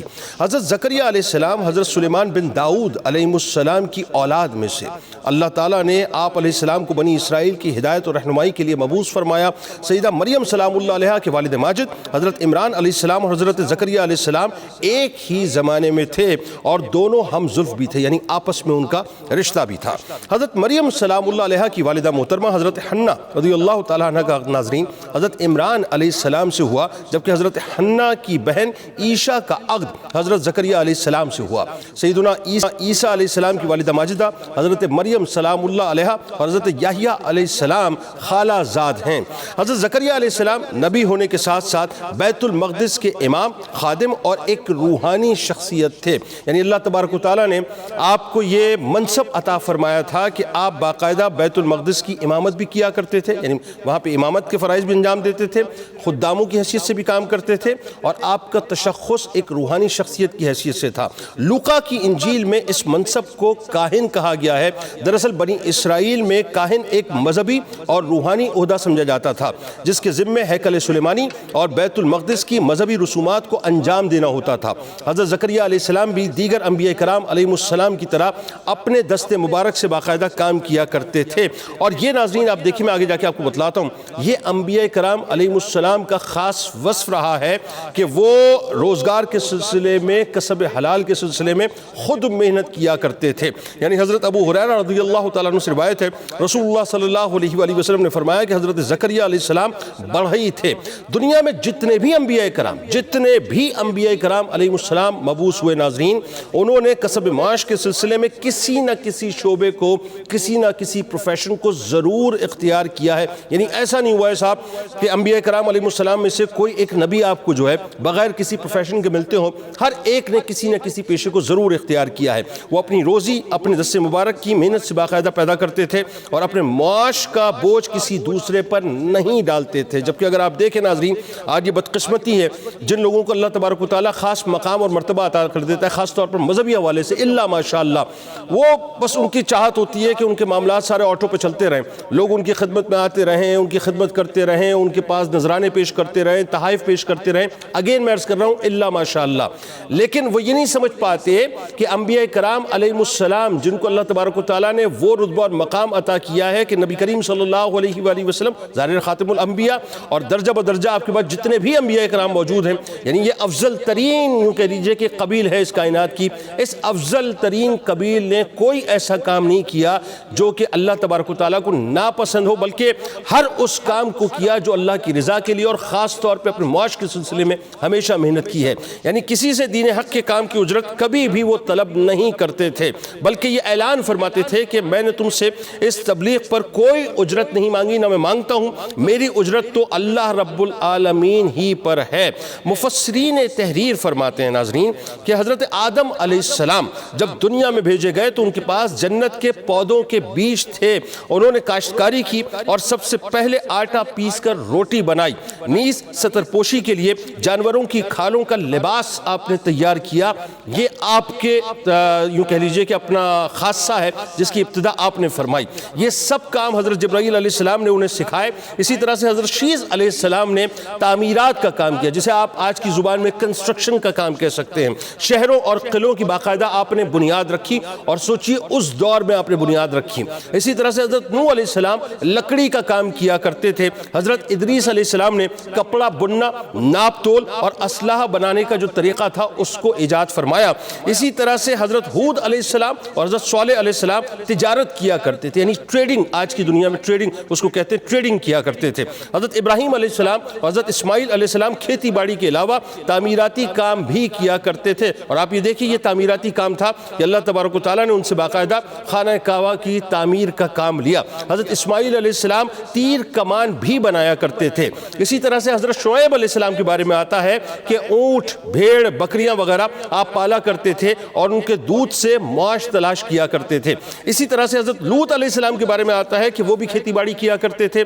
حضرت اسحاق علیہ السلام، حضرت یعقوب علیہ السلام اور ان کے فرزند بکریاں چرایا کرتے تھے. حضرت موسیٰ علیہ السلام کے بارے میں بھی آتا ہے کہ کھیتی باڑی کے ساتھ ساتھ بکریاں بھی چرایا کرتے تھے. اسی طرح سے حضرت داؤد علیہ السلام کے لیے آتا ہے کہ اللہ تبارک و تعالیٰ نے لوہا آپ کے دستے مبارک پر نرم کر دیا تھا اور آپ لوہے سے زرہ بنایا کرتے تھے اور دیگر اوزار بنایا کرتے تھے اور اس کو پھر باقاعدہ فروخت کیا کرتے تھے. یہ آپ کا ذریعہ معاش تھا. حضرت سلیمان علیہ السلام عظیم الشان سلطنت کے مالک تھے. اللہ تبارک و تعالیٰ نے ایک عظیم الشان سلطنت آپ کو عطا فرمائی تھی. آپ کا زیادہ تر وقت سفر میں گزرتا تھا، لیکن جب بھی وقت ملتا آپ ہاتھ سے پنکھے اور زنبیلیں بنایا کرتے تھے. امام الانبیاء حضرت محمد مصطفیٰ صلی اللہ علیہ وآلہ وسلم نے ناظرین بچپن میں باقاعدہ بکریاں چرائیں. اور آپ کو پتہ ہے کہ اظہار نبوت سے پہلے ہماری آپ کی ماں حضرت خدیجہ الکبریٰ سلام اللہ علیہا کے لیے مداربت کی بنیاد پر آپ نے تجارت کی اور حضرت عبداللہ بن صائب رضی اللہ تعالیٰ عنہ کے ساتھ شراکت داری میں باقاعدہ آپ نے کاروبار بھی کیا. حضرت زکریا علیہ السلام کا چونکہ ذکر ہو رہا ہے ناظرین تو اب آئیے وہیں چلتے ہیں. حضرت زکریا علیہ السلام انتہائی پرہیزگار تھے. ایک مرتبہ آپ علیہ السلام اجرت پر کسی کی دیوار گارے سے بنا رہے تھے اور اس کے بدلے میں وہ آپ کو ایک روٹی پیش کرتے کیونکہ صرف آپ اپنی ہاتھ کی کمائی ہی سے کھانا پسند فرمایا کرتے تھے. ایک مرتبہ کھانے کے دوران کچھ لوگ آپ علیہ السلام کی خدمت اقدس میں حاضر ہوئے تو آپ علیہ السلام نے انہیں کھانے کی دعوت نہ دی، یہاں تک کہ خود کھانا آپ نے شروع بھی کر دیا اور آپ اس سے فارغ ہو گئے. یہ دیکھ کر ان لوگوں کو آپ کے طرز عمل پر تعجب ہوا کہ انتہائی سخی اور عابد اور زاہد ہونے کے باوجود آپ نے ہمیں کھانے میں شریک کیوں نہ کیا، اور یہ گمان کیا کہ اگر ہم ہی پہل کرتے تو کھانا مانگ لیتے تو اچھا رہتا. آپ علیہ السلام نے اپنے اس طرز عمل کی حکمت بیان کرتے ہوئے ان سے ارشاد فرمایا کہ میں ایک قوم کے یہاں اجرت پر کام کرتا ہوں اور مجھے ایک روٹی اس لیے دیتا ہے کہ میرے اندر ان کے کام کرنے کی طاقت باقی رہے. اگر میں تمہیں اپنے حصے سے روٹی میں سے کچھ کھلاتا تو یقیناً یہ نہ تمہیں کفایت کرتی نہ مجھے کفایت کرتی، مزید یہ کہ میرے اندر ان کا کام کرنے کی طاقت نہیں رہتی. اللہ تبارک و تعالیٰ نے حضرت زکریا علیہ السلام پر بہت سارے انعامات، بہت سارے اکرامات کیے ناظرین. ان میں سے 6 کے بارے میں آپ کو بتلا دیتا ہوں. یعنی پہلے جو 1 سے 3 ہیں وہ اس طرح سے ہیں کہ اللہ تعالیٰ نے آپ علیہ السلام کو بطور خاص ان انبیاء کرام علیہ السلام کے گروہ میں نام کے ساتھ ذکر کیا جنہیں اللہ تعالیٰ نے نعمت ہدایت سے نوازا، صالحین میں شمار کیا اور جنہیں ان کے زمانے میں سب جہان والوں پر فضیلت عطا فرمائی. یعنی ایک سپرلیٹو ڈگری اللہ تعالیٰ نے آپ کو عطا فرمائی. اس بات کو قرآن مجید کی سورۃ الانعام میں یوں بیان کیا گیا، اور زکریا اور یحییٰ اور عیسیٰ اور الیاس علیہ السلام کو ہدایت یافتہ بنایا، یہ سب ہمارے خاص بندوں میں سے ہیں، اور اسماعیل اور یسع اور یونس اور لوط علیہ السلام کو ہدایت دی اور ہم نے سب کو تمام جہانوں والوں پر فضیلت عطا فرمائی. اگلے 3 انعامات ناظرین اس طرح سے ہیں کہ آپ علیہ السلام نے فرزند کی دعا مانگی تو تو اللہ تبارک و تعالیٰ نے اسے قبول فرمایا. آپ علیہ السلام کے لیے آپ علیہ السلام کی زوجہ محترمہ کا بانجھپن ختم کر کے اسے اولاد پیدا کرنے کے قابل بنا دیا اور انہیں سعادت مند فرزند یعنی حضرت یحییٰ علیہ السلام عطا فرمائے. اب معاملہ یہ ناظرین کہ بیت المقدس کے امام اور مذہبی پیشوا حضرت عمران علیہ السلام اور ان کی اہلیہ حنا نہایت نیک اور پارسا تھے, نہایت نیک تھے. اللہ تبارک و تعالیٰ نے ان کو وہ قلب عطا کیا تھا جو مطہر قلب تھا, اور ان کے تقوی, ان کی پرہیزگاری کے اس معاشرے کے اندر باقاعدہ چرچے تھے. لوگ ان کی زہد کی مثال دیا کرتے تھے. عرصہ دراز تک ان کے یہاں کوئی اولاد نہ ہوئی. آخر کار انہوں نے دعا کی تو ان کی دعا جو ہے وہ باقاعدہ رنگ لائی, اور حضرت مریم سلام اللہ علیہ کی صورت میں ایک انتہائی حسین و جمیل اور پیاری اور نیک اور صالح بیٹی اللہ تعالیٰ نے ان کو عطا فرمائی. نظام قدرت کے مطابق جو شخص اللہ کے کام کے لیے چن لیا جاتا ہے اس سے دنیاوی کام نہیں لیا جاتا. اس بات کو اللہ تبارک و تعالیٰ نے قرآن مجید کی سورہ آل عمران کی آیت نمبر 35 میں یوں بیان کیا. حضرت عمران کی بیوی نے بھی منت مان لی اور کہا کہ آئے میرے رب, میرے شکم میں جو بچہ ہے اسے میں نے تیری عبادت گاہ کی خدمت کے لیے وقف کرنے کی نظر مانی ہے, تو میری طرف سے قبول فرما. یقیناً تو خوب سننے والا اور پوری طرح جاننے والا ہے. لیکن جب ان کے یہاں بچی پیدا ہوئی تو کہنے لگیں آئے میرے پروردگار مجھے تو لڑکی ہوئی ہے. ان کی اس گفتگو میں حسرت کا اظہار بھی تھا اور عذر بھی. حسرت اس طرح کہ میری امید کے برعکس لڑکی ہوئی ہے, اور عذر یوں کہ نظر سے مقصود تو تیری رضا کے لیے خدمتگار وقف کرنا تھا, اور یہ کام مرد ہی زیادہ کرتے ہیں اور بہتر طریقے سے کر سکتے ہیں. اب جو کچھ بھی ہے تو جانتا ہے. حدیث میں ہے کہ جب بچہ پیدا ہوتا ہے ناظرین تو شیطان اسے باقاعدہ چھوتا ہے. ہاں جی ہاں, جو بچہ پیدا ہوتا ہے شیطان اسے چھوتا ہے جس سے وہ چیختا ہے. یہ جو ہمارے یہاں بچے جب پیدا ہوتے ہیں آپ نے دیکھا کہ جب وہ پہلی اس کی چیخ نکلتی ہے تو وہ کس وقت ہوتی ہے؟ وہ اس وقت ہوتی ہے جب شیطان اسے ٹچ کرتا ہے, اپنا لمس دیتا ہے یا اسے چھوتا ہے, تو اس وقت جو ہے وہ بچہ چیخنا شروع کرتا ہے. لیکن اللہ تعالیٰ نے حضرت مریم سلام اللہ علیہ سے اور ان کے بیٹے حضرت عیسیٰ علیہ السلام کو شیطان کے چھونے سے مکمل طور پہ محفوظ رکھا. حضرت مریم سلام اللہ علیہ کی والدہ اپنی نظر پوری کرنے کی نیت سے نو مولود حضرت مریم سلام اللہ علیہ کو لے کر بیت المقدس پہنچی. وہاں مسجد کے مجاور خادم اور کاہن موجود تھے جن میں حضرت زکریا علیہ السلام بھی شامل تھے.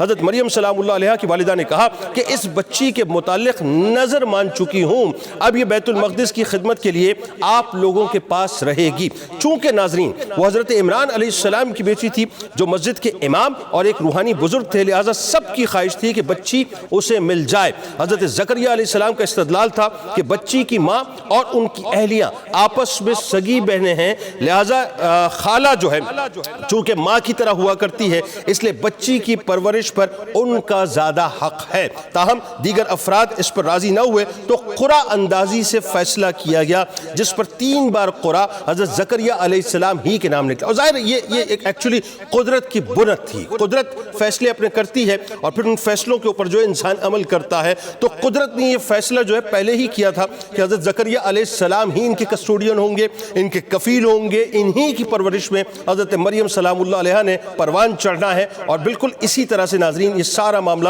ایگزیکیوٹ ہوتا چلا گیا. یوں اللہ تعالیٰ نے آپ علیہ السلام کو حضرت مریم سلام اللہ علیہ کا سرپرست بنا دیا. اب اسے آپ گارجن کہہ لیجئے, سرپرست کہہ لیجئے, کفیل کہہ لیجئے.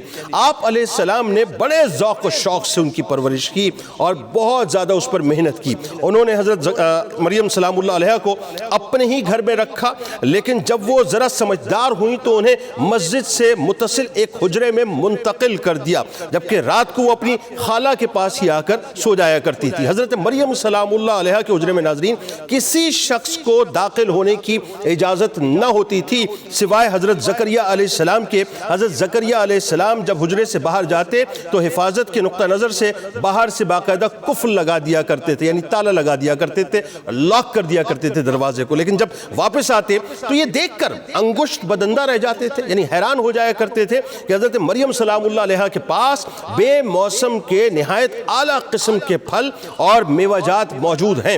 اس بات کو اللہ تبارک و تعالیٰ نے قرآن مجید کی سورہ آل عمران کی آیت نمبر 37 میں یوں بیان کیا ہے, جب بھی زکریا علیہ السلام اس کے پاس عبادت گاہ میں داخل ہوتے تو وہ اس کے پاس نئی سے نئی چیزیں موجود پاتے. انہوں نے پوچھا اے مریم یہ چیزیں تمہارے لیے کہاں سے آتی ہیں؟ اس نے کہا یہ رزق اللہ کے پاس سے آتا ہے, بے شک اللہ جسے چاہتا ہے بے حساب رزق عطا کرتا ہے۔ یہ ایک لحاظ سے ناظرین حضرت مریم سلام اللہ علیہا کی کرامت تھی جس کو علماء کلام بیان کرتے ہیں۔ حضرت زکریہ علیہ السلام کی اہلیہ عیشا بانجھ تھی، یہ میں پہلے آپ کو بتلا چکا ہوں، جس کی وجہ سے وہ بے اولاد تھے۔ دونوں بوڑھے تقریباً بوڑھے ہو چکے تھے اور ظاہراً اولاد ہونے کے امکانات بھی ختم ہو چکے تھے۔ ظاہر ناظرین ایک سرٹن ٹائم کے بعد جو ہے پھر انسان مکمل طور پہ نا امید ہو جاتا ہے، لیکن جب حضرت زکریہ علیہ السلام نے حضرت بی بی مریم سلام اللہ علیہا کے پاس بے موسمی نہایت اعلیٰ قسم کے پھل دیکھے تو آپ علیہ السلام کے ذہن میں خیال آیا کہ جب میرا رب بے موقع پھل عطا کر سکتا ہے تو اس کے لیے اولاد دینا کیا مشکل ہے۔ بس یہ ایک نقطے کی بات تھی ناظرین کہ حضرت زکریہ علیہ السلام کی عمر تقریباً اس وقت کوئی 75 یا 80 سال تک پہنچ چکی تھی، یہ روایات بتلاتی ہیں، مگر آپ کے پاس اولاد جیسی چونکہ نعمت نہ تھی، اس نقطے نے آپ کے ذہن کو، آپ کے سوچ کو بالکل تبدیل کر کے رکھ دیا۔ دوسری طرف آپ علیہ السلام کو رشتہ داروں میں سے کوئی بھی ایسا نیک صالح مرد اس وقت نظر نہیں آتا تھا جو آپ علیہ السلام کے پردہ فرمانے کے بعد اس قابل ہو کہ وہ علم اور نبوت میں آپ علیہ السلام کا جانشین بن سکے اور دین کی خدمت کو باقاعدہ انجام دے سکے۔ بلکہ آپ علیہ السلام کے کئی رشتہ دار انتہائی شریر بھی تھے اور آپ کو خوف تھا کہ کہیں میرے بعد دین میں تبدیلیاں نہ شروع کر دیں، اسی وجہ سے آپ بہت فکر مند ہوئے اور جب یہ احساس بہت زیادہ بڑھتا گیا تو ایک مرتبہ آپ نے یہ دعا کی جس کو سورہ مریم کی آیت نمبر 64 میں یوں بیان کیا گیا ہے، عرض کیا، اے میرے رب، میرے جسم کی ہڈیاں کمزور ہو گئی ہیں اور بڑھاپے کے باعث سر آگ کے شعلے کی مانند سفید ہو گیا ہے، اور اے میرے رب میں تجھ سے مانگ کر کبھی محروم نہیں رہا اور میں اپنے رخصت ہو جانے کے بعد بے دین رشتہ داروں سے ڈرتا ہوں کہ وہ دین کی نعمت ضائع نہ کر بیٹھیں، اور میری بیوی بھی بانجھ ہے، سو تو مجھے اپنی خاص بارگاہ سے ایک وارث یعنی فرزند عطا فرما جو آسمانی نعمت میں میرا بھی وارث بنے اور یعقوب علیہ السلام کی اولاد کے سلسلہ نبوت کا بھی وارث ہو، اور اے میرے رب تو بھی اسے اپنی رضا کا حامل بنا لے۔ یعنی یہاں پر حضرت زکریہ علیہ السلام کی نیت میں جو اخلاص تھا، آپ دیکھیے ویسے تو ظاہر ہے نبی کی نیت میں ہمیشہ اخلاص ہی ہوتا ہے، لیکن یہاں آپ دیکھیں نسبت کیا تھی۔ یعنی ہمارے یہاں ہوتا کیا ہے کہ ہمارے یہاں اگر اولاد نہیں ہوتی تو ہم کیا کرتے ہیں، یا اللہ ہمیں اولاد دے تاکہ ہمارا نام آگے بڑھے، ہمارا خاندان آگے بڑھے، ہمارا قبیلہ آگے بڑھے، یہ ساری دولت امپائر وغیرہ میں نے بنائی ہے کہیں یہ ضائع نہ ہو جائے، کوئی میرے بعد ہو جو میرے نام کو لے کے چلے، بے اولادی ہو گئی ہے، عمر بھی گزر گئی، اسی طرح کی باتیں ہوتی ہیں نا۔ یہاں انبیاء کرام کی سنت میں خاص طور پر حضرت زکریہ علیہ السلام کی دعا میں یہ بات ہمیں نظر آتی ہے کہ نسبت ہمیشہ اعلیٰ و ارفع ہونی چاہیے، دین کے کام، دین کی خدمت، اللہ کی رضا کی نسبت ہونی چاہیے، اور آپ نے یہی دعا کی کہ یا اللہ میں چاہتا ہوں چونکہ میرے رشتہ دار شریر ہیں وہ اس سلسلے کو آگے نہیں بڑھائیں گے، دین میں ترمیم کر دیں گے، اور وہ جو لیگیسی آ رہی ہے اس لیگیسی کو مجھے کنٹینیو رکھنا ہے، لہٰذا اس کو کنٹینیو رکھنے کے لیے تو مجھے کوئی وارث عطا کر جس کو میں ساری ذمہ داری سونپ کے جاؤں۔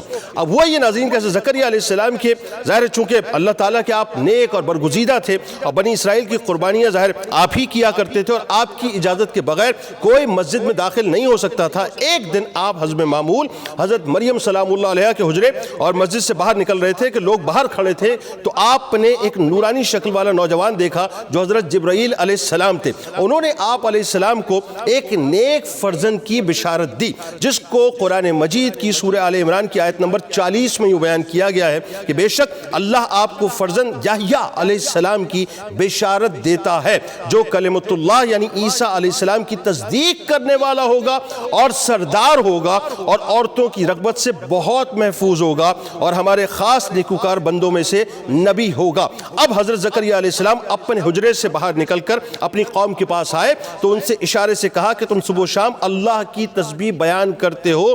بشارت ایزدی کے مطابق حضرت زکریہ علیہ السلام کے ہاں حضرت یحییٰ علیہ السلام کی ولادت ہو جاتی ہے۔ اللہ تعالیٰ نے بنی اسرائیل میں سب سے زیادہ ناظرین آپ جانتے ہیں کہ جو نبی مبعوث فرمائے وہ اسی سلسلے میں، لیکن اس قوم نے ہر موڑ پر باقاعدہ ناشکری کی ہے۔ اس بات کو سورہ آل عمران کی آیت نمبر 21 میں یوں بیان کیا گیا ہے، یقیناً جو لوگ اللہ کی آیتوں کا انکار کرتے ہیں اور انبیاء کو ناحق قتل کرتے ہیں اور لوگوں میں بھی انہیں قتل کرتے ہیں، یعنی لوگوں میں سے بھی انہیں قتل کرتے ہیں جو عدل و انصاف کا حکم دیتے ہیں سو آپ انہیں دردناک عذاب کی خبر سنا دیں۔ تفسیر روح المعانی میں ناظرین حضور نبی کریم صلی اللہ علیہ وآلہ وسلم سے مروی ہے کہ بنی اسرائیل نے ایک وقت میں 43 نبیوں کو قتل کیا، 43 انبیاء کرام علیہ السلام کو شہید کر ڈالا۔ جب ان کو سمجھانے کے لیے 100 بزرگ کھڑے ہوئے تو ان کو بھی انہوں نے قتل کر دیا۔ حضرت زکریا علیہ السلام نے بنی اسرائیل کو واضح نصیحت کی، آپ نے ان کو جنت اور دوزخ کے بارے میں بتلایا۔ اس بات کو اللہ تعالیٰ نے سورۃ الحجر کی آیت نمبر 43 سے 46 میں یوں بیان کیا ہے، اور بے شک ان سب کے لیے وعدے کی جگہ جہنم ہے جس کے 7 دروازے ہیں، ہر دروازے کے لیے ان میں سے الگ حصہ مخصوص کیا گیا ہے۔ بے شک متقی لوگ باغوں اور چشموں میں رہیں گے اور ان سے کہا جائے گا کہ ان میں سلامتی کے ساتھ بے خوف ہو کر داخل ہو جاؤ۔ کچھ یوں ناظرین کہ قوم بنی اسرائیل نے فساد برپا کر دیا، لوگ شریعت کے خلاف چلنے لگے، ہر چند کہ حضرت زکریا علیہ السلام واعظ و نصیحت کرتے تھے لیکن وہ ان کی ایک نہ سنتے اور ان کے قتل کرنے پر آمادہ ہو گئے۔ آپ پھر ان کو نصیحت کرتے رہے یہاں تک کہ قوم نے ان کو قتل کرنے کا ارادہ مضبوط کر لیا، تو آپ وہاں سے نکل آئے اور ایک درخت میں پناہ لی۔ آپ کی قوم آئی تو ان کو سمجھ نہیں آیا کہ آپ کدھر اس وقت چلے گئے، یعنی ان سے غائب ہو چکے تھے، تو شیطان مردود نے باقاعدہ ان کو گائیڈ کیا اور حضرت زکریا علیہ السلام کا تھوڑا سا کپڑا جو درخت کے ملنے کے بعد باہر رہ گیا تھا، یعنی آپ درخت میں جو ہے باقاعدہ آپ نے پناہ لے لی تھی تو جو باہر رہ گیا تھا وہ قوم کو دکھایا اور کہا کہ دیکھو یہ ان کا کپڑا ہے، وہ اسی درخت میں پناہ لیے ہوئے ہیں۔ تو قوم نے ان کو آرے سے چیر دیا۔ جب آرا آپ کو چیرتا رہا تو جیسے ہی پسلیوں تک پہنچا تو آپ کے آنسو نکل آئے، آپ رو پڑے، تو اللہ تعالیٰ نے ان کی طرف وحی فرمائی کہ اگر آپ نے اپنی آواز کو بند نہ کیا تو ارض یعنی جتنا بھی ارض و سما ہے ہم سب کو الٹ پلٹ کر دیں گے اور ان ظالموں کو جو ہے ہم سزا دیں گے۔ اس پر آپ نے رونا بند کیا یہاں تک کہ ظالموں نے آپ کو 2 ٹکڑے کر دیا، یعنی آپ کو چیر کر رکھ دیا۔ اس وقت حضرت زکریا علیہ السلام کی عمر مبارک روایتوں میں آتا ہے تقریباً 100 سال کے قریب تھی جب بنی اسرائیلیوں نے اس دردناکی کے ساتھ آپ کو شہید کر دیا تھا۔ مورخین کے مطابق ناظرین آپ کا مزار پر انوار شام کے شہر حلب میں ہے، اور حلب وہ ایریا ہے جس کے بارے میں روایات بتاتی ہیں کہ اس سے 25 کلومیٹر کے فاصلے پر یہ جو آخری جنگ ہونی ہے نا، جسے آپ ملحمۃ الکبریٰ کہتے ہیں، یہ بیسیکلی اس ایریا کے پاس ہونی ہے۔ اللہ تبارک و تعالی ہمیں انبیاء کرام سے محبت کرنے والا اور ان کی سنتوں پر عمل کرنے والا بنائے۔ انشاءاللہ زندگی رہی تو شام 4 بجے ملاقات ہوتی ہے۔ اس دعا، اس امید، اس یقین کے ساتھ اللہ تعالیٰ آپ کا، ہمارا، ہم سب کا حامی و ناصر ہو، آمین۔ اللہ حافظ۔